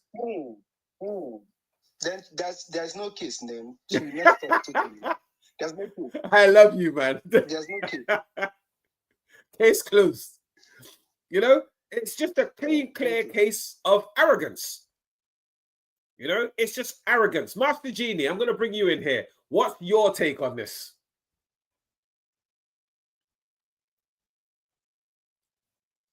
Thank you very much, sir. I believe everyone has, choosing their own. And what I see there is number one. I agree to stand for anyone because thanks for that, taking him, enlightening us more about what really happened. But I'm a Yoruba, and, looking at what happened that day, it's a total, a disrespect. Even in the Bible, or whatever they believe in, they understand that when somebody is the head, you don't disrespect. You have to always respect the head of the institution or a place. The same way, nobody can walk up to the pastor in the church and tell him to hurry up. I don't see why the first lady of the federation will walk up to the governor of the state, whereby she is the one they are honoring. I don't see any respect there. And number two is that she's the wife of the president. Doesn't mean that she can walk all over people and make people, do whatever she wants. Because by doing so, she herself will even lose the respect people have for her.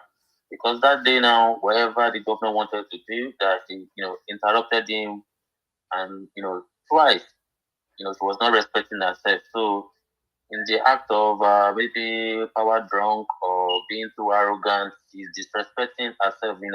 Anyone that is disrespecting someone is at the same time disrespecting themselves. So people will not give her the value she expects. Now she has made that man got more value now. And like somebody said earlier, I believe he needs to, make a public apology to the governor of Oshin State, because he doesn't deserve that no matter what. Because he will not allow anyone to do that to Senator Bola Ahmed Tinubu when he was the governor of Lagos State. Nobody, no president will walk up to him and tell him to hurry up, because the governor then was a protester himself. He knows how to talk. He was a speaker. He was a great speaker. So just because Dr. Adeleke's own is different, everybody have their own style. So I believe that was a total disrespect to the governor of Oshin State, and if he's not power drunk, he needs to apologize to him so that people would not do that again, because these are the things we are trying to say, that we lead by example. When she does that now, we don't know what the next first lady of the Federation of Nigeria will do to a sitting governor that is officially elected. The first lady wasn't elected by the people, and it was an opportunity. So I believe that was a total disrespect. It's not called for, and she will need to rectify that so that the people coming behind her will not go and copy the same kind of attitude. Thank you very much, sir. Thank you so much. Thank you so much, Master Julie. Now, I took one point from what you said there, right? And I would really love to throw this out to everybody who is watching this at the moment.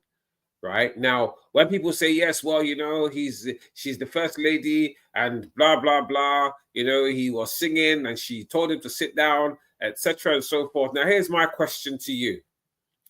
When President Tinubu was the governor of Lagos State, if he was talking and the president's wife got up and told him to sit down, right, would that have sat well with Tinubu at the time? That's the question that I want you guys all to ponder over. You know, whilst you're say again. I might be wrong, but I will go for no. No, you're absolutely right. Right? It would not have sat well with Tinubu. No. Right? It would not have sat well with Tinubu. So why is everybody jumping up and down because Tinubu's wife said? Right? Why is everybody jumping around and saying, yeah, well, Tinubu's wife told him to sit down because he was singing. He had no right to be singing. Why doesn't he have a right to sing?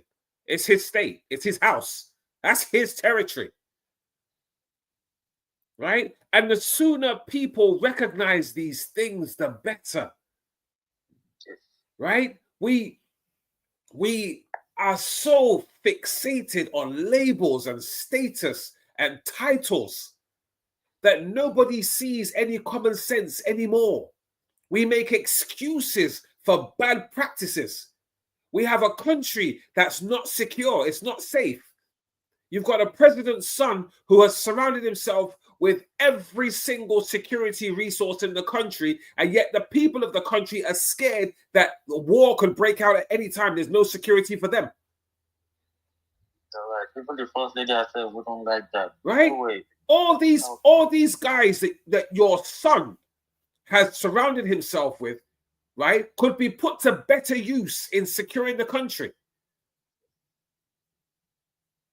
Right? And this is what people need to recognize. This is what people need to recognize. This is what people need to realize, right? That, listen, Sheyi Tinubu, right?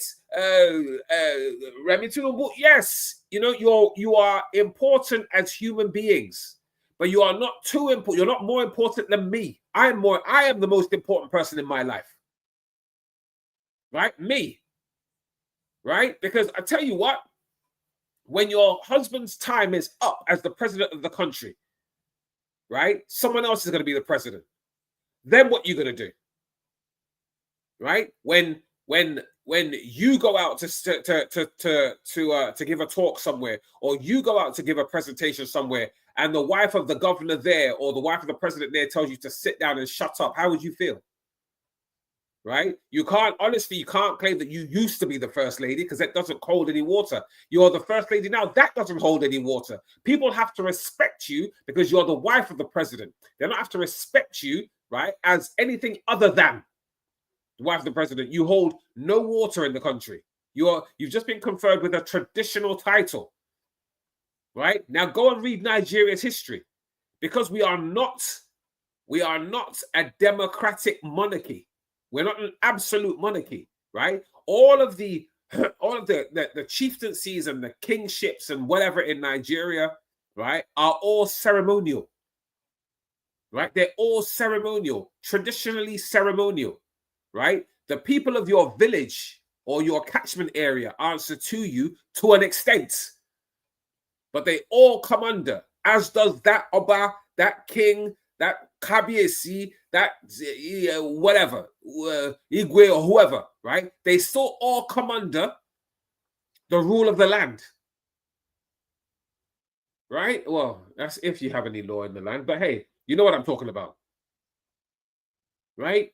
The like even the Oni of Ife, right? Who is the most paramount ruler in the whole of Nigeria, right? He has a say to an extent. Right? The president will not go to him to ask his permission to do something, but the Oni of Ife will go and ask for permission to do certain things and get advice. Right? That's, you know, almost equivalent to the king and queen of this country, the United Kingdom. Right? They still have to seek the permission of the prime minister of this country before they do it, because the prime minister is the person who runs this country. The king and queen are the rulers of the country, but they are not the people running the country. Right? And the sooner, right, our people go and re-educate themselves on the rights and wrongs, the proper protocols on how to do things, the better. Atoms man, are you there? Yeah, I'm here. Yeah, I want to hear from you, bro. Speak to us. All right. Should I say Mr. Michael, right? Michael is good, okay. And Master Lee or whatever. Master Genie. Master Genie. Okay, so contrary to, not that I'm not in support of whatever you've been saying, but however, I kind of like have a different opinion. Okay. In the sense that the position of the governor in Nigeria, for example, the protocol, because what we have problem with here is the protocol. Okay.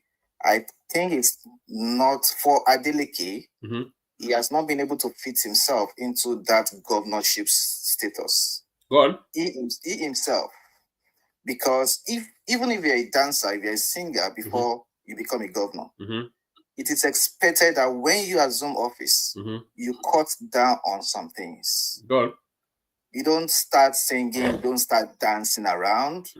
You have to carry that office now.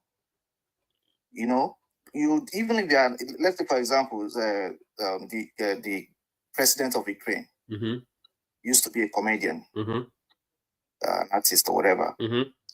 But once you assume that office as president, you stop joking, because every of your words is taken seriously. Go on.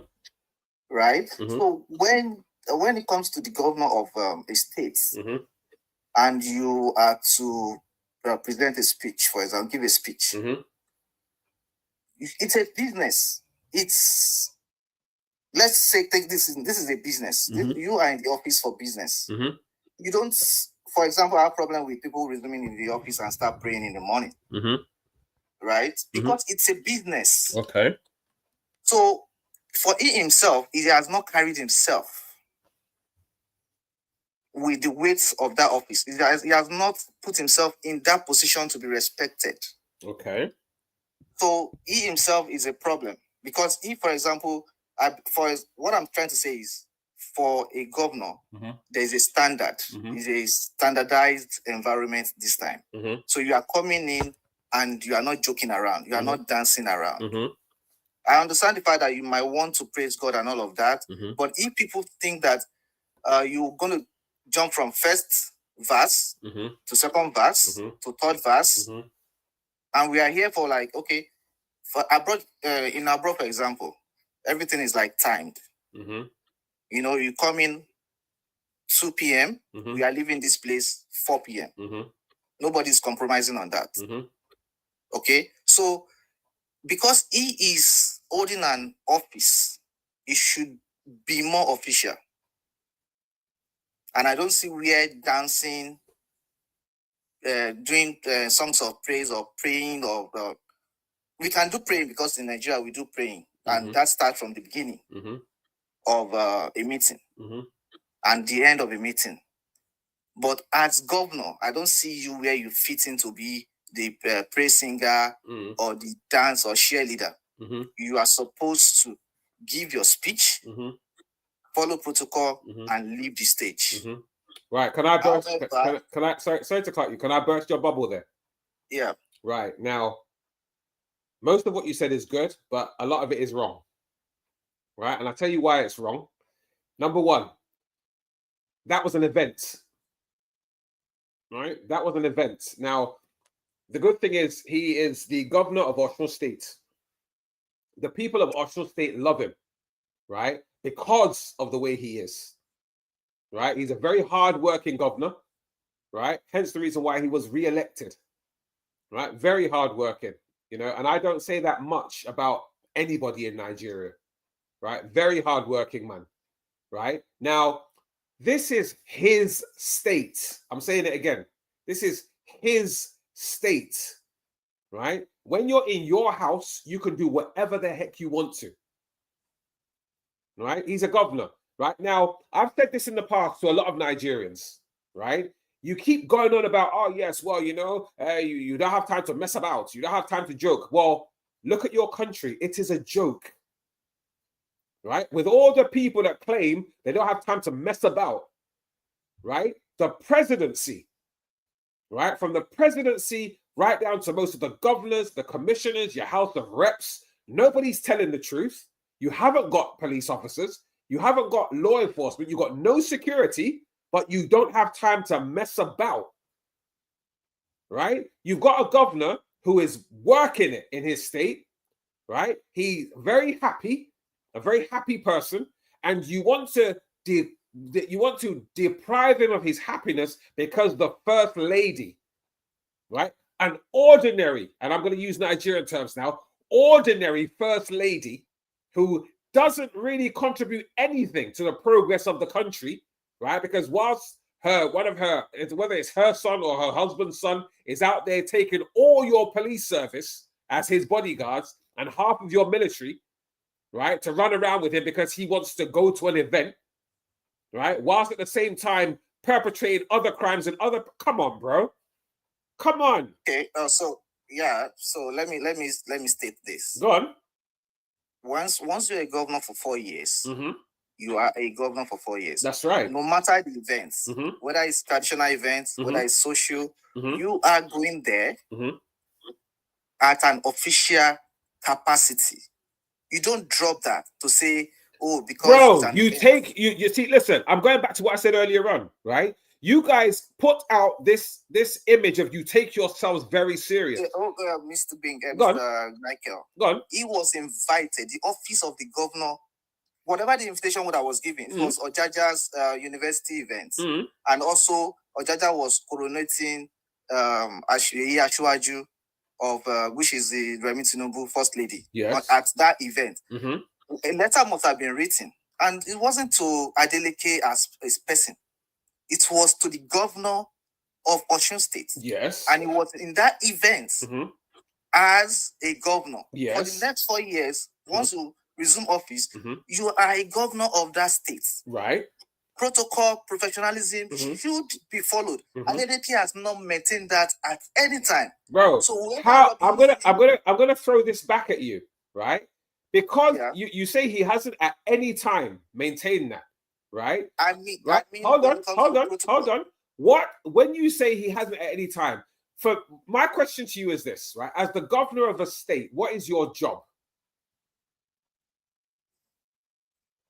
We are not going to that. No. You've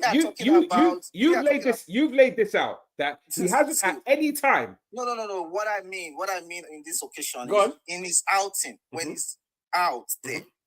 Whether in church, whether at any event, what I expect as a governor is that there should be standard, and the standard shouldn't be different from whatever is obtainable in the UK, in US, and that's why we are having this problem. My brother, you're getting it wrong. I've been working with people of that level for over 20 years, right? Whilst you are the president or the governor or the commissioner or whatever, so long as you don't do anything inappropriate, there is nothing, and I say it again, there's nothing that stops you from being happy, even if you want to sing. Bill Clinton used to pull out a guitar at events, right, and sit down on stage and sing, right? Bill Clinton, that is the former president of the United States of America, right, used to pull out a guitar and sit on stage.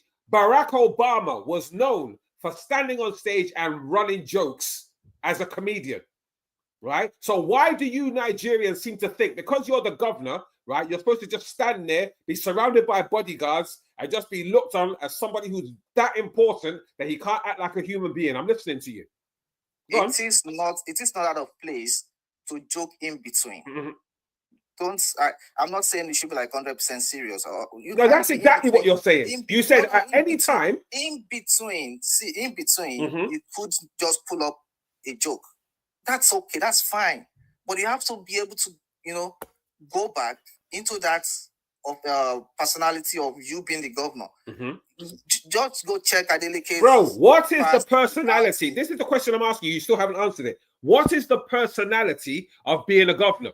What, you have to be stern-faced and people got to see that you're serious looking because you're the governor. Is that what you're saying? Imagine you being a doctor, right? And you are to perform an operation on a patient. And there are protocols to that, right? Right. Sorry to cut you again. Sorry to cut you again because I know where you're going with this. Now, I don't know how much you go on social media, right? But there is a surgeon in America, right? I was watching it, I think last week or so, and I was amazed. There's a surgeon in America who, for every surgery that he does, him and his team will stand in there while they're performing the surgery, singing praise and worship, right? Singing praise and worship and clapping their hands, right? If they're not doing anything in particular at that moment, right? One thing I need you to understand is this, right? And our people are very fond of that, right? You seem to believe that if you've got a certain amount of money or you hold a certain title, there's a certain way you're supposed to behave. It's not written in stone, bro. It's not, right? Just like if your father is the president, it doesn't give you the right to go around slapping people because your father's the president. Because your father is the DPO or the IG of police, it doesn't give you the right. It's not automatic, right? There is no set standard of behavior apart from inappropriate behavior, i.e. doing negative things. And I disagree. I think even if your behavior isn't inappropriate, there are some that are deemed unprofessional. Like what? Like singing? Like singing. Yes. Why is singing unprofessional? Why is singing unprofessional? That's my question.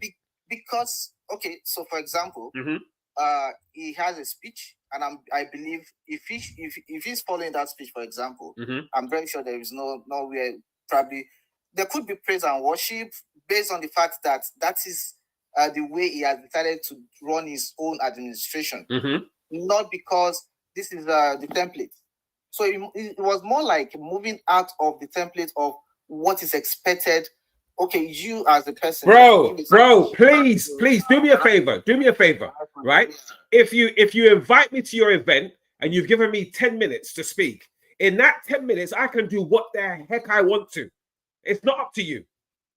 It's not up to you, right? And this is, I'm going to say it again, this is where you Nigerians get it so wrong. If you were so hell-bent on people doing the right thing at the right time, in the right position, why has your president put ex-drug dealers, right, and Yahoo boys, right, in his cabinet to be running the country, right? How professional is that? I don't want us to digress. Exactly. So, yes. So when you're making a point, make the point and make it make sense. The man was singing. He was singing. He wasn't saying, he wasn't calling people names. He was singing. He was praising God because he probably wanted to offer a prayer. Right? That's number one. Number two, you are still in his states. That's his house. So on that occasion, right, he was honoring an invitation from the Oba. But it's still his state. Oni of Ife. Bro, that is still his state. Hold on. Adeleke, for example, represents the Muslims, the Christians, and the traditionalists. And on that occasion, he was even attending a traditional event. I don't see how appropriate it is to sing, even praise and worship. Brother, man, I'm saying it again. On that occasion. I'm saying it again. He is the head of that state. Yeah, but you have to be. No.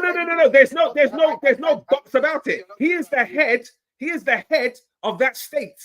Exactly, but you still have to. You cannot tell me in my house how to behave. That's the point I'm trying to make to you. He is the head of that state. And that occasion was even a traditional occasion. Bro, forget your tradition. Forget your tradition. He is the head of that state. If he says it's not going to happen, it's not going to happen. Right? He runs that state. As at this point in time, he is the head of that state. right? If he says that event isn't going to happen, it's not going to happen. Right? You need to understand that. It needs to be more official. Bro, it's not, listen, nothing he did there was wrong. Nothing he did there was wrong. Right? Nothing he did there was wrong. Okay, let me ask you a question. Right? Whilst you're going about in Nigeria and the police stop your car, have you ever given them money? You know, a police officer, have you ever offered them money?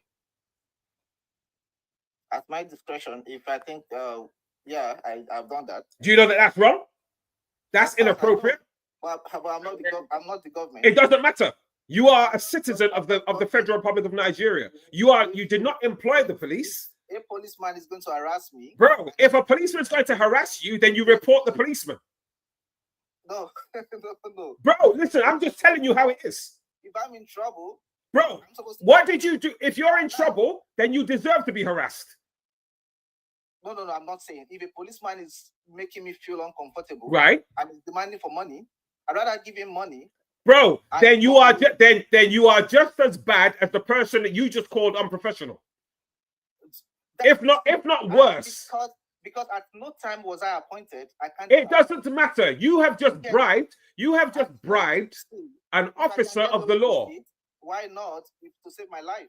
Bro, listen. Let me tell you something. This is why we have this forum. This is why we have this forum to educate ourselves. Do you understand? This is why we have this forum to educate ourselves. Yeah, like I said, I give a quote. I like this is under caption. Like, if a policeman threatened me based on the fact that he wasn't going to just let me go, my papers are okay, and all of that, and I have $1,000 to give him, why not just give him and let me go? Then you are part of the problem, my brother. You are part of the problem. I'm not part of the problem. You are part of the problem. Because then what will happen? Because what will happen then? Guys on the road. No, bro. Because what will happen then is that police officer will then go on to harass another 100 people, knowing that they're scared to stand up. Listen, I got harassed last year in Nigeria, right? And I put the police officer in his place. I put him in his place. You have the capacity to do that. It doesn't, bro. Listen, he didn't know who I was. He didn't know who I was. I didn't identify myself. Help us to fix it. Help us to fix it. But not all of us is going to fix it. Bro, you don't want to fix it because you're comfortable, right? You are comfortable the way you are. That's why I'm gonna put you on hold for a minute. I'm gonna bring in Victoria. I'm gonna bring in. Hold on, Ataman. I'm gonna bring in Victoria Adinaiki. I want to hear her view on this. Victoria, good afternoon. How are you?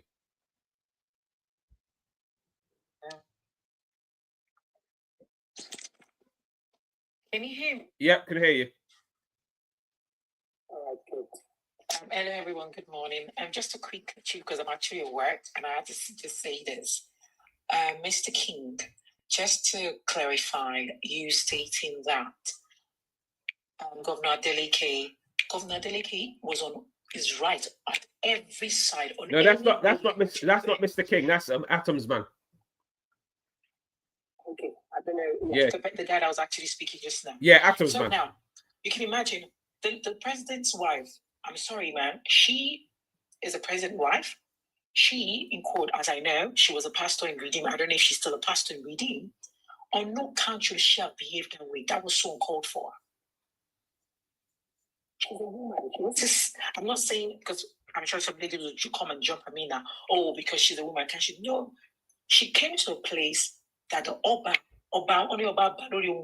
yes, the king, a first-class king, she had no right to get up and address the governor. That's right. On no account. That's right. Concern or issue with that, she would have just obviously identified that or just wait till he finished. And what was he doing? He wasn't doing absolutely wrong. Like Gbenga said, if they gave him 15 minutes and he decides to praise God, so the traditionalist praise one God, the Muslim is one God, the Christian is one God. So we are serving the same God. So if he decides to praise God for 5 minutes and have a speech for 10 minutes, it does not. There's no wrong in doing that. That's right. He has done nothing wrong. That's right. So for me, I think the president's wife, she just got driven by power. That's right. That's what I saw in that case. Because she was obviously she was not the only one there. She wasn't the only woman sitting down there. There were kings there. Yes. So they would have called him to caution and say, "Oh, Benny, sit down," or wherever. And the way she did it, it was so embarrassing. If I was Adeleke's wife, I would give it to her. Right? That was totally inappropriate. That was so totally inappropriate. So, bro, and again, you saying that if any policeman will stop you in Nigeria, you bribe him.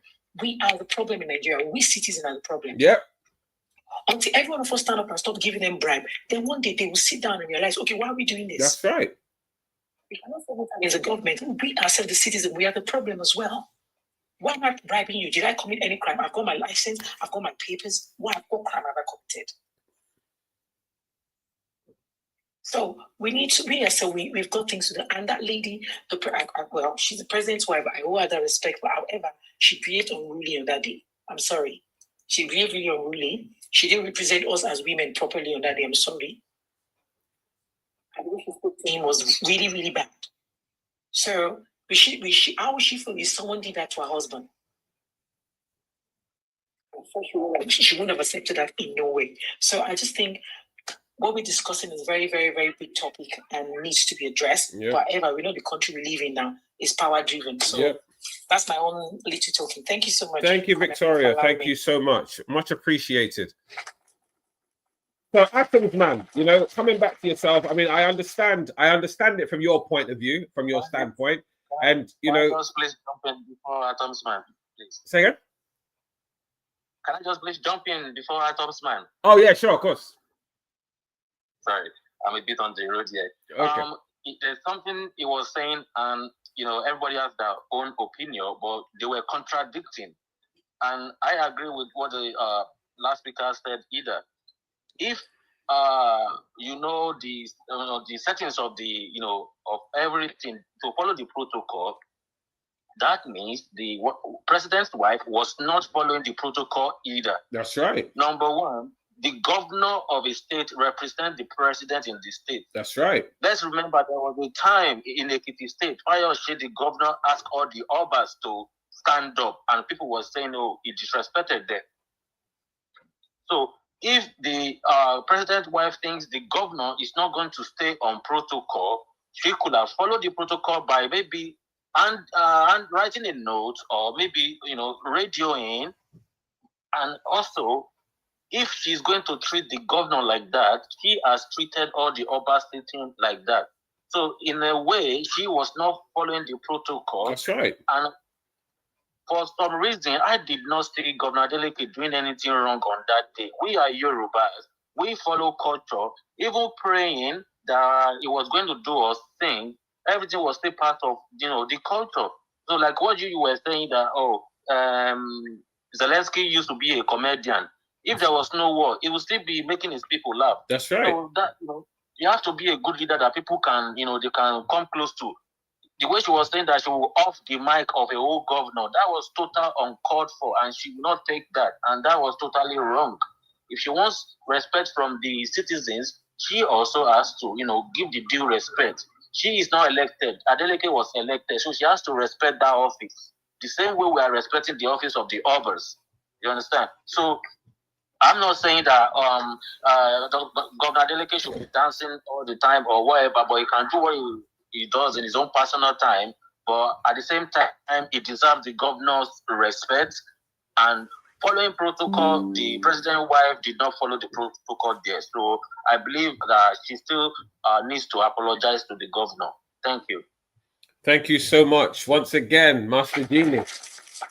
You see, Athens, man, you see, I totally understand it from your point of view. I do, right? Because, and like I said, there's the Nigerian way of thinking, right? That's the traditional Nigerian way of thinking. And there's the proper way of thinking, right? When you talk of protocol, and I've said this to people in the past, if you're going to talk about protocol, first of all, learn how to spell it, right? A lot of Nigerians don't know how to spell protocol. They only know how to use the word. Well, they put it in a sentence anyway, right? And that's not protocol, right? First and foremost, the First Lady was there to be confirmed with a chieftaincy title, right?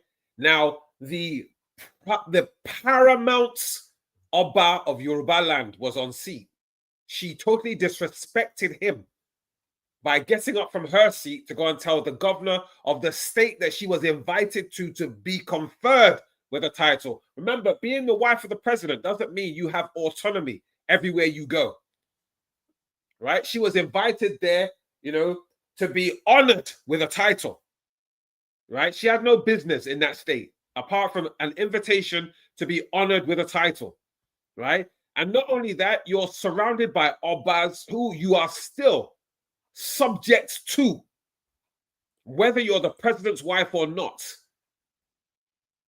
Right? So when we're talking about protocol, this is why I said to you, don't bring protocol into it, because if you bring protocol into it, there's a lot of people that will come onto this forum and they will nail you to your protocol. Right? What it is you're so fixated with the fact that she's the wife of the president, and that's the only thing I see that you're talking about here, that they should have respected her as the wife of the president. No, you see, respect is not demanded, my brother. It is commanded. If she commanded respect, what she should have done is she should have utilized her orderlies or her bodyguard or her whoever it is, her hanger-on, right, to do that task, to pass a note to him, right, and, you know, see what happens from there. Not for her to get out of her seat and talk to him as if she was talking to one of her children, right, which at the moment I don't think that that she would even talk to her children like that, because if she spoke to her children like that, I'm pretty sure that she wouldn't surround himself with so many police officers and soldiers, right? Because that is wrong. That is totally out of order, totally out of control. So, you know, as much as I respect your views, Atoms man, you know, I've got to say to you, and I'm pretty sure a lot of people would agree with me here, that you are 100% wrong. Okay, so in my speech, you could, if you could remember, there was no time I mentioned the First Lady. There was no time I said she was right. I didn't even mention anything about her, because, like, everybody has their, like, where they went wrong in that arrangement or event. So I wasn't even talking about her, because obviously she acted wrongly. Okay, but in my last speech, I didn't mention her, and my opinion was about the personality, the courage of Adeleke, of that office governor. Yeah, but you still haven't convinced us here that what he did was wrong. That was all I was saying, that there are expectations if you assume office as whatever. If it is office, it is office. And so if you do some things that are outside what is expected, that are extra. Bro, this is where you're getting it wrong. This is where you're completely getting it wrong. You are the governor of a state. You are still a human being, right? You do not have to walk around with your face looking like cement, right? Imagine this. Let's say we invited Governor Zulu to that event and said, oh, one of his protocol is to go to pray. And now we are not just going to pray. We are all going to go wash our hands in joining him, or some people that he has brought are going to go watch their do ablution and observe the Muslim prayer for 5 minutes while we all watch. How is that going to sit? Bro, so what I'm saying, nobody would complain. Nobody would complain that people want to go and do ablution. We won't complain. So why will he choose to want to pray? Bro, we won't complain. you see, Atoms, man, you're getting it. Let me land. Okay, let him land. At that occasion, remember, we have the Sultan of Sokoto seated and some other people from the north. And we have some European as well, because I watched when it was introduced, when the Oba was introducing. So we have to be sensitive, even if this is how we do. Or if we see that, okay, we have a mix here, we could change some things a bit. And I'm not talking about the wife stopping anybody, no. But Adeleke himself needs to know when to say, okay, this is... Bro, you are still missing the point. You are still missing the point. And the point here is this, right? Christian or Muslim, right? A real Muslim, right? Going to an event where there's going to be Christians, right? I mean, I'll give you an example. A few weeks ago or a couple of months ago, I was at an event here in the UK. It was a church event. And somebody there who happened to be Muslim, was invited to come and pray for the celebrant. And he went through a whole Islamic ritual of praying for this person, right? Quoting the Quran, saying Quranic prayers and everything. And everybody in the church, right, accommodated him, right? Because they know that he's Muslim, right? And he doesn't know how to pray the Christian way. He knows how to pray the Islamic way, right? Now, what you've got to understand is this, right? You know, I respect your views and I respect your opinions, but you've got to understand, right, that there is no set way to behave as a governor, right, except to respect yourself, right? And as it stands, you can watch that video over and over again, right? That man did not disrespect himself in any way, shape, or form, right? Unless, of course, what you mean is because you're the governor, your face has got to look very, very hard. You're not supposed to smile. You're not supposed to joke with anybody. Why? Because I'm the governor, right? And my brother, I will tell you this now for nothing, right? That is not the way, right? I have hung around with so many VIPs in my life. I've hung around with so many celebrities in my life. I've played with them. I'll tell you what, let me go one better. And I'm pretty sure that Victoria Adenike will bear witness to this. When I was in the army, when I first joined the army, I'd left Nigeria to come to the UK to join the military. And when I joined the military, because of what I'd seen in Nigeria, I was made to believe that if you're a lieutenant or a captain or a major, the corporals and the sergeants are below you. You can't talk to them. You can't play with them. You know, they have to respect you. They can't talk when you talk. But you know what I found out? When I came back to the UK, is the highest, the most important rank, the most powerful rank in the army is the corporal, right? Not the captain, not the major, not the general. It's the corporal is the most powerful rank in the army. Do you know why? Because before you got to lieutenants, right? Before you got to lieutenants, it was the corporal that trained you. Right? It was the corporal that trained you, right? It wasn't the general. It wasn't the captain. It wasn't the major, right? It was the corporal, right? Now, when I was still a junior officer, right? I remember we were playing games, right? We were playing games, and while we were playing games, right, all of us were, we were rolling around in the grass and everything, and a lance corporal grabbed a captain and was rolling around with him on the grass. And I looked at the lance corporal and I thought to myself, oh shit, he's in trouble, right? But you know what happened? The captain got up, right, and started rolling the corporal around as well, and they were all laughing and giggling, right? I learned a big lesson that day, right? And that big lesson was this, right? You command respect, you don't demand it, right? You can be in a position, you can have a rank as high as the Empire State Building, right? But so long as you keep yourself in a position of respect whereby you don't demean yourself, right? It doesn't mean you can't play with people. It doesn't mean you can't joke with people. It doesn't mean you can't laugh with people. It just means that the way you do it, right, people will love you for it. Governor Adeleke is loved by the whole of his state because he's an easygoing person, right? He's very jovial, right? He dances everywhere he goes and he sings in some places. That's just who he is. Right? So because of the fact that you don't sing everywhere you go because you want people to know how important you are, that doesn't mean that you're going to be a good governor. It doesn't mean you're going to be a good president. It just means that you decide that you want to be stone-faced. That's it. And people won't respect you for it, right? They will just tolerate you and accept you for who you are.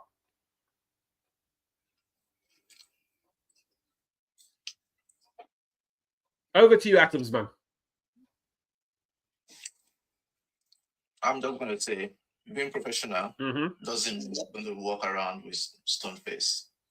Well, that's what you're trying to say here, that as a governor, he shouldn't sing. He should just go in there, do what he's got to do and get out. That's exactly what you've just been saying for this for the whole of this this time that we've been talking on this topic. That's exactly what you said. That well, you know, why is he going there to sing? You know, he's not supposed to be there singing. I'm going to give 3 examples in the Southwest. Go on. Sanwo-Olu, for example, won't sing, won't pray. He will give a speech, and it's still fine with the people. That's how he chooses to be. That's how they know him to be. Bro, you're missing it. You're missing it. You are totally missing it. Right? Why does Adeleke have to be like Sanwo-Olu? I'm not saying you should be like, but you can still do. He doesn't have to. It's not mandatory. You can still act without going around with stone. It's not mandatory. It's not mandatory. You can still wear smiling face. Okay. Let me ask you a question. Right? In a recent video, they showed your president, right, in a meeting, fast asleep. Why don't you jump on social media and berate him? That, oh, he's sleeping. That's very unprofessional. Even while you've been professional with a job, you could still be stressed out. Burnout is real. Oh, come on! Listen, now you're being silly. Burnout is real. Stress is real. So why would it? Yes, exactly. Stress is real. That is why Adeleke chooses not to be stressed, and he has his own way of dealing with it, and that is by being happy. So why are you now trying to deprive him of his stress-free life because you want him to be like your president and be stressed and fall asleep on duty? So you said we're a joke, and I'm advocating for the fact that we should be more professional in how we deal with. Yeah, but how? Yeah, but you still haven't outlined to me how him singing right at an event makes him unprofessional. You still haven't told me that. Because I'm waiting to hear that. That's what I'm trying to hear. So how many governors in it doesn't matter. They're all different. How many governors in Nigeria sings? It doesn't matter. As our parents taught us, fingers are not equal. It's not what is expected of the office. It's just his personality. Right.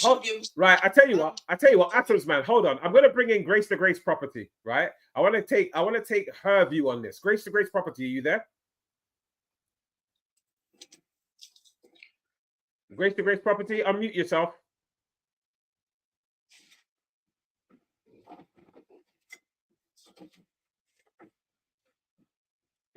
Hello? Hello? Yeah, we can hear you now. Sorry, I'm driving. Yeah. I just came in now, and I can hear about Adeleke. So I'm not sure exactly what's the topic is do you think he was unprofessional to have been singing at the event? Can I just jump in quickly? Sure. Can I just say this so grace to grace? What I wanted to say is, Atom's man, if Adeleke's act of singing in everywhere he goes to was a problem, the president they would have called him to table many years ago. You mean what last time? I'm just saying that if there was a problem with Adeleke singing, I just want to understand. There was a problem with Adeleke singing. Okay, is it hello? Yeah, carry on. I'm struggling to connect properly. So is it what's the point of contention now, that he's singing or he's unprofessional? I'm trying to get or understand. Right, we were having the conversation. We were having the conversation, and Atom's man said that the fact that Adeleke is a governor and he was at an event, right? And you know, he has noticed that all he does is sing and dance all over, and that is not professional and it's not befitting of the office of governor, and that he should stop it. And what we're saying to him is that doesn't mean he's unprofessional, right? And I've been waiting for him to tell me or to show me in what way, shape, or form the man has been unprofessional.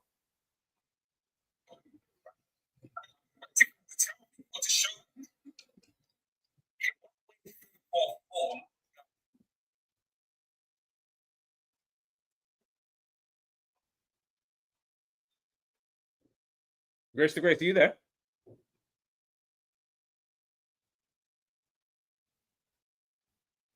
Oh, it looks like we've lost Grace to Grace.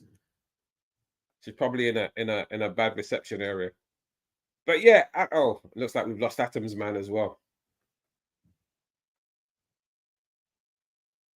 Ooh, today has been very, very educational. I'm actually glad that Atoms Man is here, because it's always nice to get a perspective from people who think. That is the problem. I'm losing connection here. Have you got 2 devices on today? No, I'm losing connection. Hello, can you hear me? Yeah, I can hear you, but you're echoing. I'm driving. No, I haven't got any other device here. I've only got my phone and my car speaker. Right. Turn one of those 2 down. Okay, hold on. Now? Hello? Now? Yeah, you're still echoing, but it's okay. Yeah, just give me your opinion on whether you felt. I'm saying something. It seems like you guys were not hearing. Yeah, we can hear you now. My connection. Okay, I mean, the point is, what is the definition of unprofessional, right? It depends on individual. What you define as unprofessional. His constituency did not see him as unprofessional. His people did not see him as unprofessional. That is the way he does his things. And the most important thing is he delivers, you know. He delivers. And I was just telling somebody, if you can still hear me. Yeah. I was just telling somebody during the week, I said, listen, don't take side on all these people, because they are close friends and they know each other very, very well. Display that they are displaying for you guys on the. Hello? Yeah. What did you say? Hello? Oh, okay. I think I was hearing that background noise. Stop control. I've been thinking what my first memory is. Hello? Yeah, carry on. Okay. You know, so I mean, for me, I don't think he's unprofessional, to be honest. And I think the only unprofessional person here was your first lady. She's the only one that has behaved unprofessionally here. In my opinion, I don't see him as an unprofessional person. I mean, the figure speaks for itself. I actually like the man, to be honest, and a lot of people like him. You know, so well, thank you. I don't see him as an unprofessional, you know, person. I don't know why people take life so serious. This life is so short, man. You see, it's very, very unfortunate that people harbor such wrong thoughts, you know, and they don't seem to realize or know the difference between the right way and the wrong way to do things. And this is why we get this mix of opinions on things like this. You know, Governor Adeleke, you know, ever since I've known the guy, even before I even knew that he was related. Sorry, host. Let me just say something. Mm-hmm. Do you want to say that President Trump sometimes is professional? If you have to be talking about unprofessionalism. There you go. Unprofessionalism. Sometimes the guy is sitting there and tweeting. I mean, there you go. He's not serious. People call him a spoiled child, and he behaves like one. But he gets the job done. That's the most important thing, you know. So even Trump is unprofessional. If you have to look at it that way, you know. But the problem that we always have is we project, you know, we project our people. We see them in a different way to the Western world, and that narrative needs to change. That's all I want to put in. Sorry. No, thank you very much. That's very, very you know, we, like I said, we're here to learn. You know, we're here to learn on a regular basis. You know, this is what we do every Saturday morning. You know, we come together, we educate ourselves on the goods and the bads, the rights and the wrongs, you know, of life as we see it. You know, we here, you know, we're here, we talk about security. That's what we do, you know. And you know, we have to look at a lot of things, and we have to ask ourselves lots of questions, you know. And another thing is we need to take sentiments out of a lot of the things that we do, because you know, there's so much sentiment attached to people's views about what happened that day. You know, a lot of people will say, "Oh yes, you know, Adeleke was wrong," only because of the fact that, yes, you know, they're lovers of the presidency, you know, and that's not a good enough reason for you to call the man unprofessional, right? The man was given his 10, 15 minutes to be up there, you know, to address his people, right? Because like I said, when you're in the man's state, that's his state, right? Unless, of course, he's disrespectful to the Oba, that is the Oni of Ife, right? Or disrespectful to the First Lady herself, he's done nothing wrong. Whether he's talking, singing, or praying, right? It's his prerogative, right? You as a Nigerian, or you as a fellow human being, don't have the right to tell your fellow man, right, whether he or she can sing or not, right? It's not your place, right? And it's definitely not your place as an invited person to my state, right, to tell me what I can and can't do in my state, right? And this is why I said that we are here to educate ourselves. These are the things that as Nigerians, we get wrong on a very regular basis, right? It's the same, you know, we can say that in the same breath as people who think because they have a little bit of money in the bank, that gives them the autonomy to go around and slap police officers or beat people up in public, or to instruct a police officer to arrest someone because you had a disagreement with somebody, right? You know, if you're looking for unprofessionalism in Nigeria, all you've got to do is open your eyes. You see it the moment you land, right? You got immigration guys asking for money, customs and excise asking for money, police officers asking for money, right? That's unprofessional, right?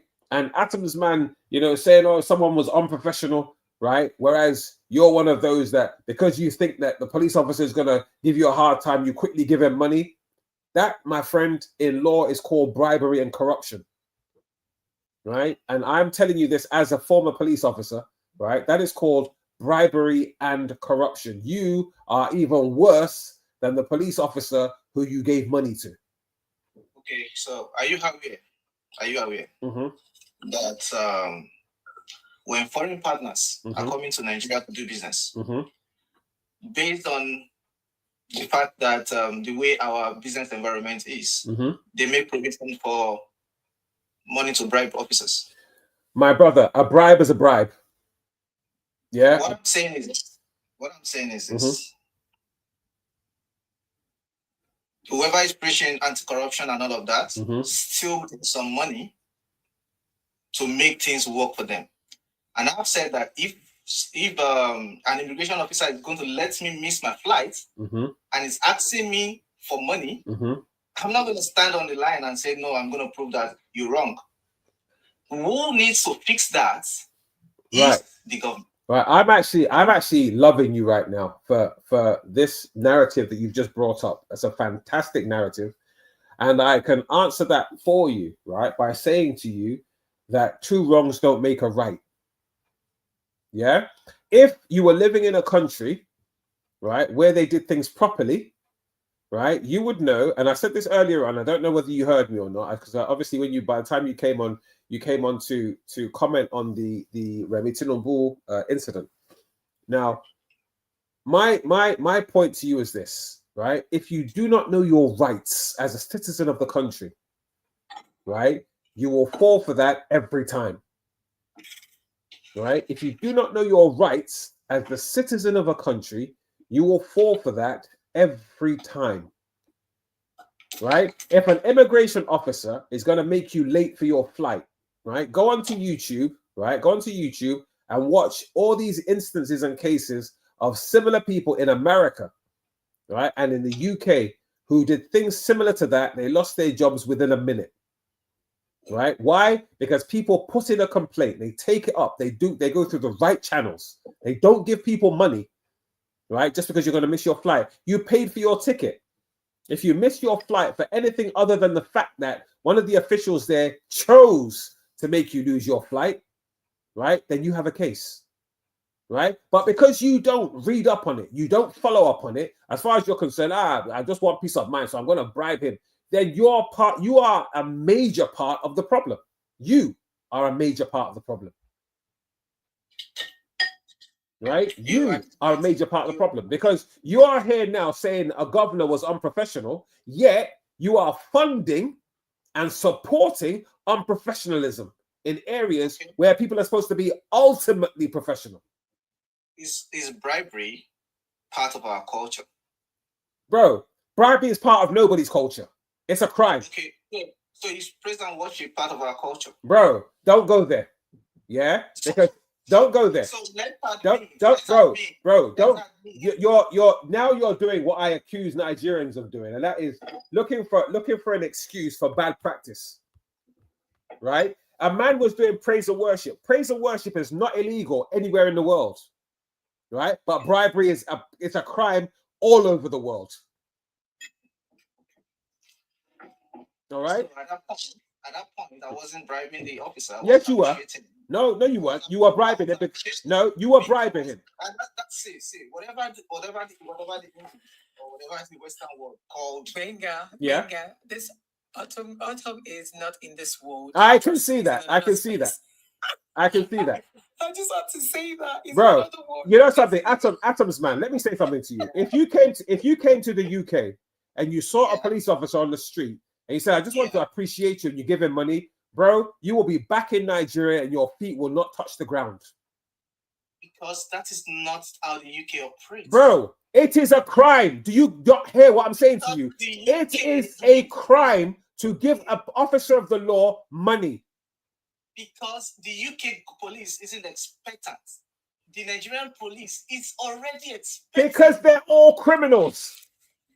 Because it's, even if you're not a policeman, for example, if you are going to sign something in, let's say in the university registry or admin, they're expecting that you should come with something for them. Atoms man, are you listening to yourself? Even without demanding, sometimes we hand out money to these people.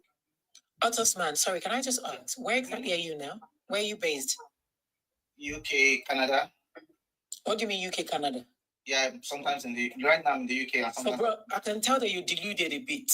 However, can I just say something? Is it because of No. You said, I asked you where you are. You said UK, Canada. So for me, where you are now, is either you in Canada or you UK? Yeah. Okay, so that for me, your answer wasn't quite straightforward. So where obviously I can see where the issues come from. However, now you're making emphasis and your examples on trying to explain that Adeleke was unprofessional does not merge at all, bro. Okay, so if you're saying that, because you're going to, if all this thing you say shows that you were the part of the reason why all those lecturers, all those police officers are still, and you're living in a well-developed country, and is it the way they act there? So if you're staying in Canada or UK and you see things are not done that way, and you go back to your country and you carry on, so what example are you making the country better or you're making it worse? I am a woman. I've been stopped by Nigeria. I go to Nigeria 2 times or 3 times a year. I've been stopped by police officers. I ask them, on what ground are you asking me? On what grounds? If I want to give you money, that is at my own, maybe cheerful giving. I want to just bless you. No, you asking me for, but if I'm voluntarily giving to them because they're harassing me, bro, you're one of our problems in Africa. And for Adeleke singing, you're trying to make emphasis. Adeleke is singing. That is his person. That is his culture. That is his belief. And like I said, on no ground, if there was a problem with the way he does it, if that was the very first time we've seen Adeleke doing it, we say, what's this man doing? He's been doing it for years. And the president has never for one day, or has anyone called him to say, oh, Benny, it could make sense. Because they've called people to order.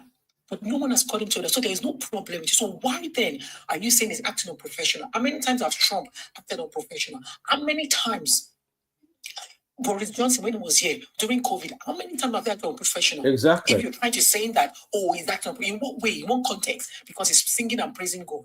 He's acknowledging God because God is the one that has given him the privilege to stand where he is. So brother, conversation. Thank you, Victoria. No, seriously, Atoms, man, you've got it all wrong. You have totally got it all wrong. Right? You can hear me. Okay, you can hear me. Right? You've got it all wrong. I mean, you say that you're in Canada, right? And you're saying, so what you're basically saying now, right? If I'm not wrong, is as a Nigerian, right? It is our culture to go around bribing the police. Don't be telling me how you're appreciating them. You can appreciate a police officer by complimenting them for their good work, right? It is not your job to give them money, right? That is not our culture, right? That is not our culture. If you say that anywhere in the world, they will laugh you out of whatever building that you're in, right? And the thing is, because of the fact that you are busy appreciating your police officers for actually doing no work, right? You are a major part of the problem, right? Because there are police officers in Nigeria today, right, who I don't actually think I've actually met a police officer in Nigeria that I can actually say I want to appreciate and give money to. Right, so I don't know why or how you've seen a police officer that you're appreciating, and like you said, you actually said it yourself earlier on. You wanted to go home. You were fearing for your life. So if you're fearing for your life, how are you then appreciating the police officer? By giving them money, right? I don't appreciate anybody that doesn't make me feel safe, or any organization that doesn't make me feel safe. I can't appreciate them, you know, and I don't believe that there's only one person there. I'm going to appreciate that one person. The whole organization, they are called the police. I don't know you personally, right? You're a policeman, right? And as such, right, until all of you, right, behave in a respectable manner, I can't appreciate you. What is there to appreciate, right? The government has employed you to do a job, right? The whole country is not safe. Nobody feels safe. So what is it that you're appreciating? Right? You say that you're in Canada and sometimes you're in the UK. Why don't you go around dishing out money to the police officers over here, or dishing out money to the police officers in Canada? Right? Don't you appreciate them? Do they not do a proper job? Right? Come on, bro. Right? I wasn't born standing up this tall. You know? Right? Let's not make excuses for bad practice. Right? It's very, very wrong. And it paints us as Nigerians in a very, very bad light. So when can I say something? Yeah, question. We sometimes don't want to admit what we are or who we are. We are Africans, and we don't have this culture of being totally professional. No, that's no. That's your opinion. Even when we are given the templates. No, that's your opinion, bro. That's your opinion. How we run, and I'm not talking about police only, as in or immigration officer. That's your opinion. That's your opinion. Africans that I know all over the world are very professional. Very, very professional. Right? Very professional. It's the rotten apples that you've got surrounding you. Outside Nigeria, yes. Well then, bro, what does that say about you? In Nigeria, so what I'm trying to say is this. So you see the index that you use in qualifying corruption index, for example, in the UK, you can't use the same templates in Africa or in Nigeria. All the sectors will be deemed as corrupt because of the fact that we tend to, like, even without asking, give bribes. and we call it gratification. However, an African person doesn't take gratification or a small gift to your office for doing whatever job you have been assigned to do as being corrupt. So we run our offices all over, everywhere, except for multinationals, I'm not sure. But you see, government offices are run based on gifts. First, their salaries are never enough, and they depend on these handouts to keep going. So if we admit that what we call bribe to a US or a Canadian police isn't the same as bribe to a Nigerian policeman. First, if you meet them on the road and you say, oh, officer, you are doing a very good job, and you give them money, they will appreciate it and say, oh, you can use it to drink pure water or whatever. Okay? However, in the UK, you can't do that. In Canada, you can't do that. So I'm not being delusional. I am saying Atoms man. Sorry to stop you. Sorry to stop you. You see, what you got to understand is this, right? What you got to understand is this. Everywhere you go in the world, nobody's salary is ever enough. All right? At the moment in the UK, the police are not happy because their salary is not enough, right? The security services are not happy because their salaries are not enough, right? The emergency services are not happy because their salaries are not enough. The armed forces are not happy because their salaries are not enough, but they will still not take a bribe from you, right? And call it gratuity. It's a crime, right? It is a crime. All you've done so far, all you've managed to do so far that I've heard you do is make excuses for bad practice. That's all you've done, right? And this is one of the things and one of the reasons why in places like the UK, Nigerians are looked down on because they know that all you do, right, is act and behave in a very corrupt manner, believing that it's the right way, right? How can you look a man in the face and tell him that you are a lawyer or a police officer, right? Whereas there's a crime going on over there and the person who perpetrated the crime came and gave you money to look the other way. And you're trying to tell me that that is our culture, right? What you've just said now is an insult to every single Nigerian. That wasn't what I just said. That's exactly what you said. I've recorded. It's on record. Remember, I'm recording this. No. I haven't said somebody's guilty of something and somebody came and tried to influence the decision of the police. I am saying, even after the police have checked your papers and they are okay, you are supposed to drive off. But what do we still do? Even without the policeman demanding, we still give them money. So what's that for? Bro, listen. So a police officer stops your vehicle, right? Are you trying to tell me that in the you said it yourself, you come to the UK and you're in Canada, right? Are you honestly trying to say to me, if you were driving a car in the UK and a police officer stopped you, checked your particulars, and he saw that everything was in, you would then give him money and say, thank you very much, officer, you're doing a fantastic job? I said it's a cultural thing for Africa. It is the wrong, bro. And we're telling you, bro, we're telling you that it is a wrong culture. It is wrong. It is a crime. It is called a bribe. It's not called gratuity. It's called a crime. No, I know it's bribe, but our culture didn't see it as such. Let me give you an example. You are in an office. You are not even a policeman. But now you are in the land registry and you have said, okay, I need the paper, I need to search this paper. Somebody help you to search for the land and everything is fine. And instead of you to say thank you, you are giving the person money for doing that job without even the person asking. Right, that's the wrong system, my brother. That is a wrong system. Can I say something, please?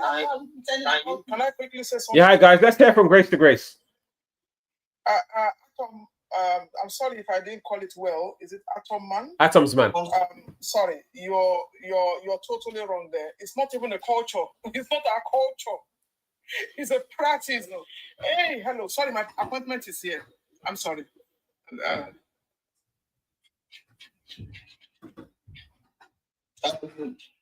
Master Jim? Yes, I'm here with you, bro. That is a wrong system. See, I understand wherever you are coming from, because we are, we have been through all sorts of practice. So we have accepted some, wrong. And like Gbenga Oshin said, 2 wrongs don't make a right. If this was a culture, sir, I just want to ask one question, and I will be glad. No, don't drag it, but just be like specific straight away. If it is a culture or if it is a right practice, who is teaching it?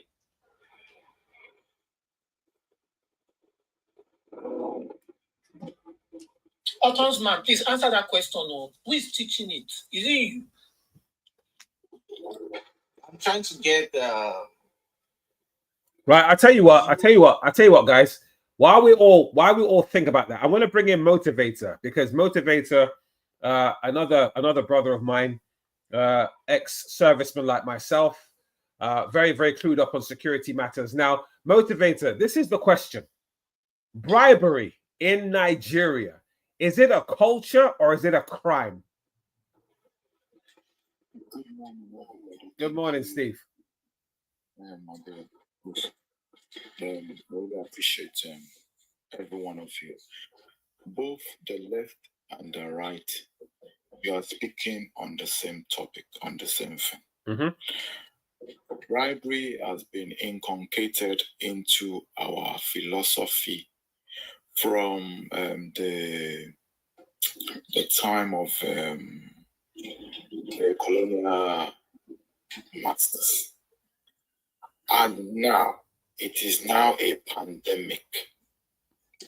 It is not going to be easy to take out. The question you ask me, is it a culture or is it a crime? It is, I will say both. It is a crime, and it is now dwell in our skin so much that it is now becoming, I want to make mention of this. There's something called norma. There's something called norm. A normal thing is for you to say thank you, not to give bribe. But the norm nowadays, it is not normal, but everybody has accepted it. Now it has formed a norm. I don't know if I'm making sense. So, okay, I will make an example. Baba Obasanjo wanted to was it Obasanjo? Yes. Was it Obasanjo? He wanted to eradicate corruption, and he wants them to sign the bill of anti-corruption. And they said he has to buy them one limousine or one expensive car and give them 500, I don't know, 500 maybe million or whatever each for the members of parliament. I mean, for the people in the parliament. I mean, in the house. So what are they trying to say? Is that not corruption? So both left and both right, we are looking from the same angle. We are speaking the same thing, but in a different rhetorics.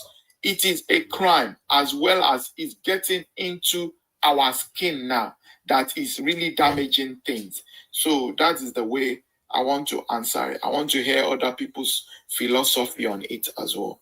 Thank you, Steve, as per always.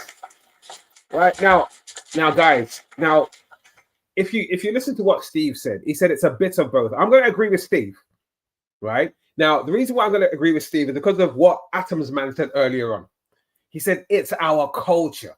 Yes, it's our culture because you made it our culture, right? It's our culture because you're comfortable with it, right? Now, Atoms Man, you go looking for a job, and from the gateman says, if you don't give me money, you're not coming in. So you decide to give him money because you want to get in. And then you get to the messenger, and the messenger says, if you don't give me money, you're not coming in. So you give the messenger money to come in. And then you get to the desk, and you got the receptionist, and she says, well, you want to get in here, mate. You got to give me money, right? So you give her money. So, and you come in to drop your CV. Oh, if you don't give me money, you can't drop that CV here, mate.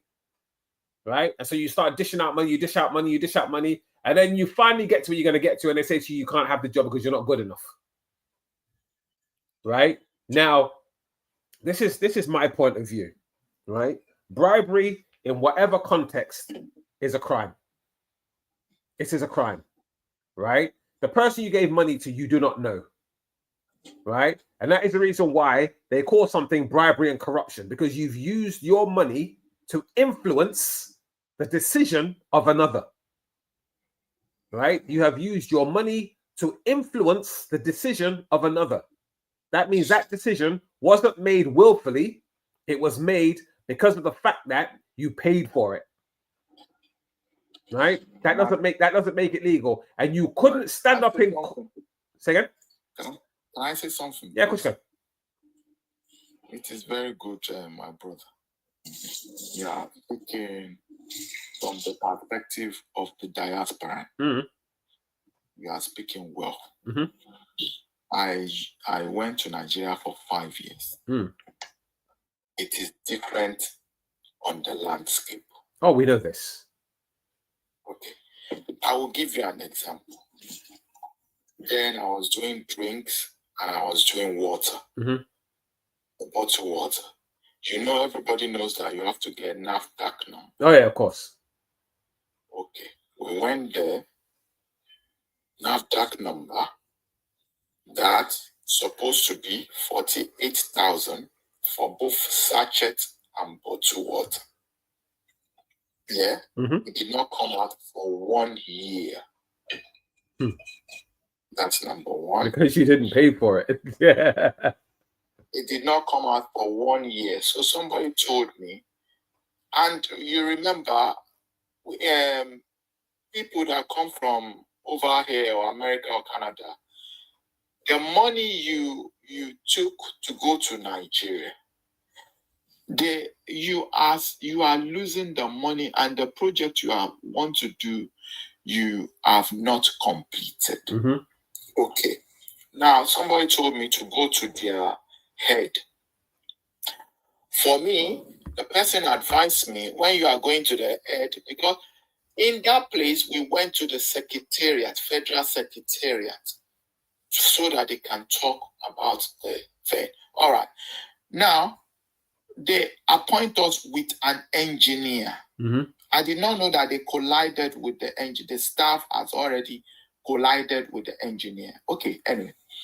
Cutting the story short, the 48,000 that we're supposed to have both sachet and bottled water license, we paid 1.6 million each. And still, the license did not come for 1 year. So they said we should go there. So we went there now. We went to this, it's the guy, the head of them in Ibadan is a reverend. So the person told me that I should put something in an envelope. I took something in an envelope and I went to that, he was an elderly man, well, in his 60s, elderly man. So I said to him, with my wife, please, sir. The person said I should go to him that we borrowed the money from the UK. And it's been 1 year now that we are not doing anything. And we have to pay the money back.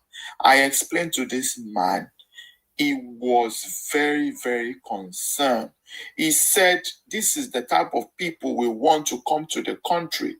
And they have not even given you the number for 1 year.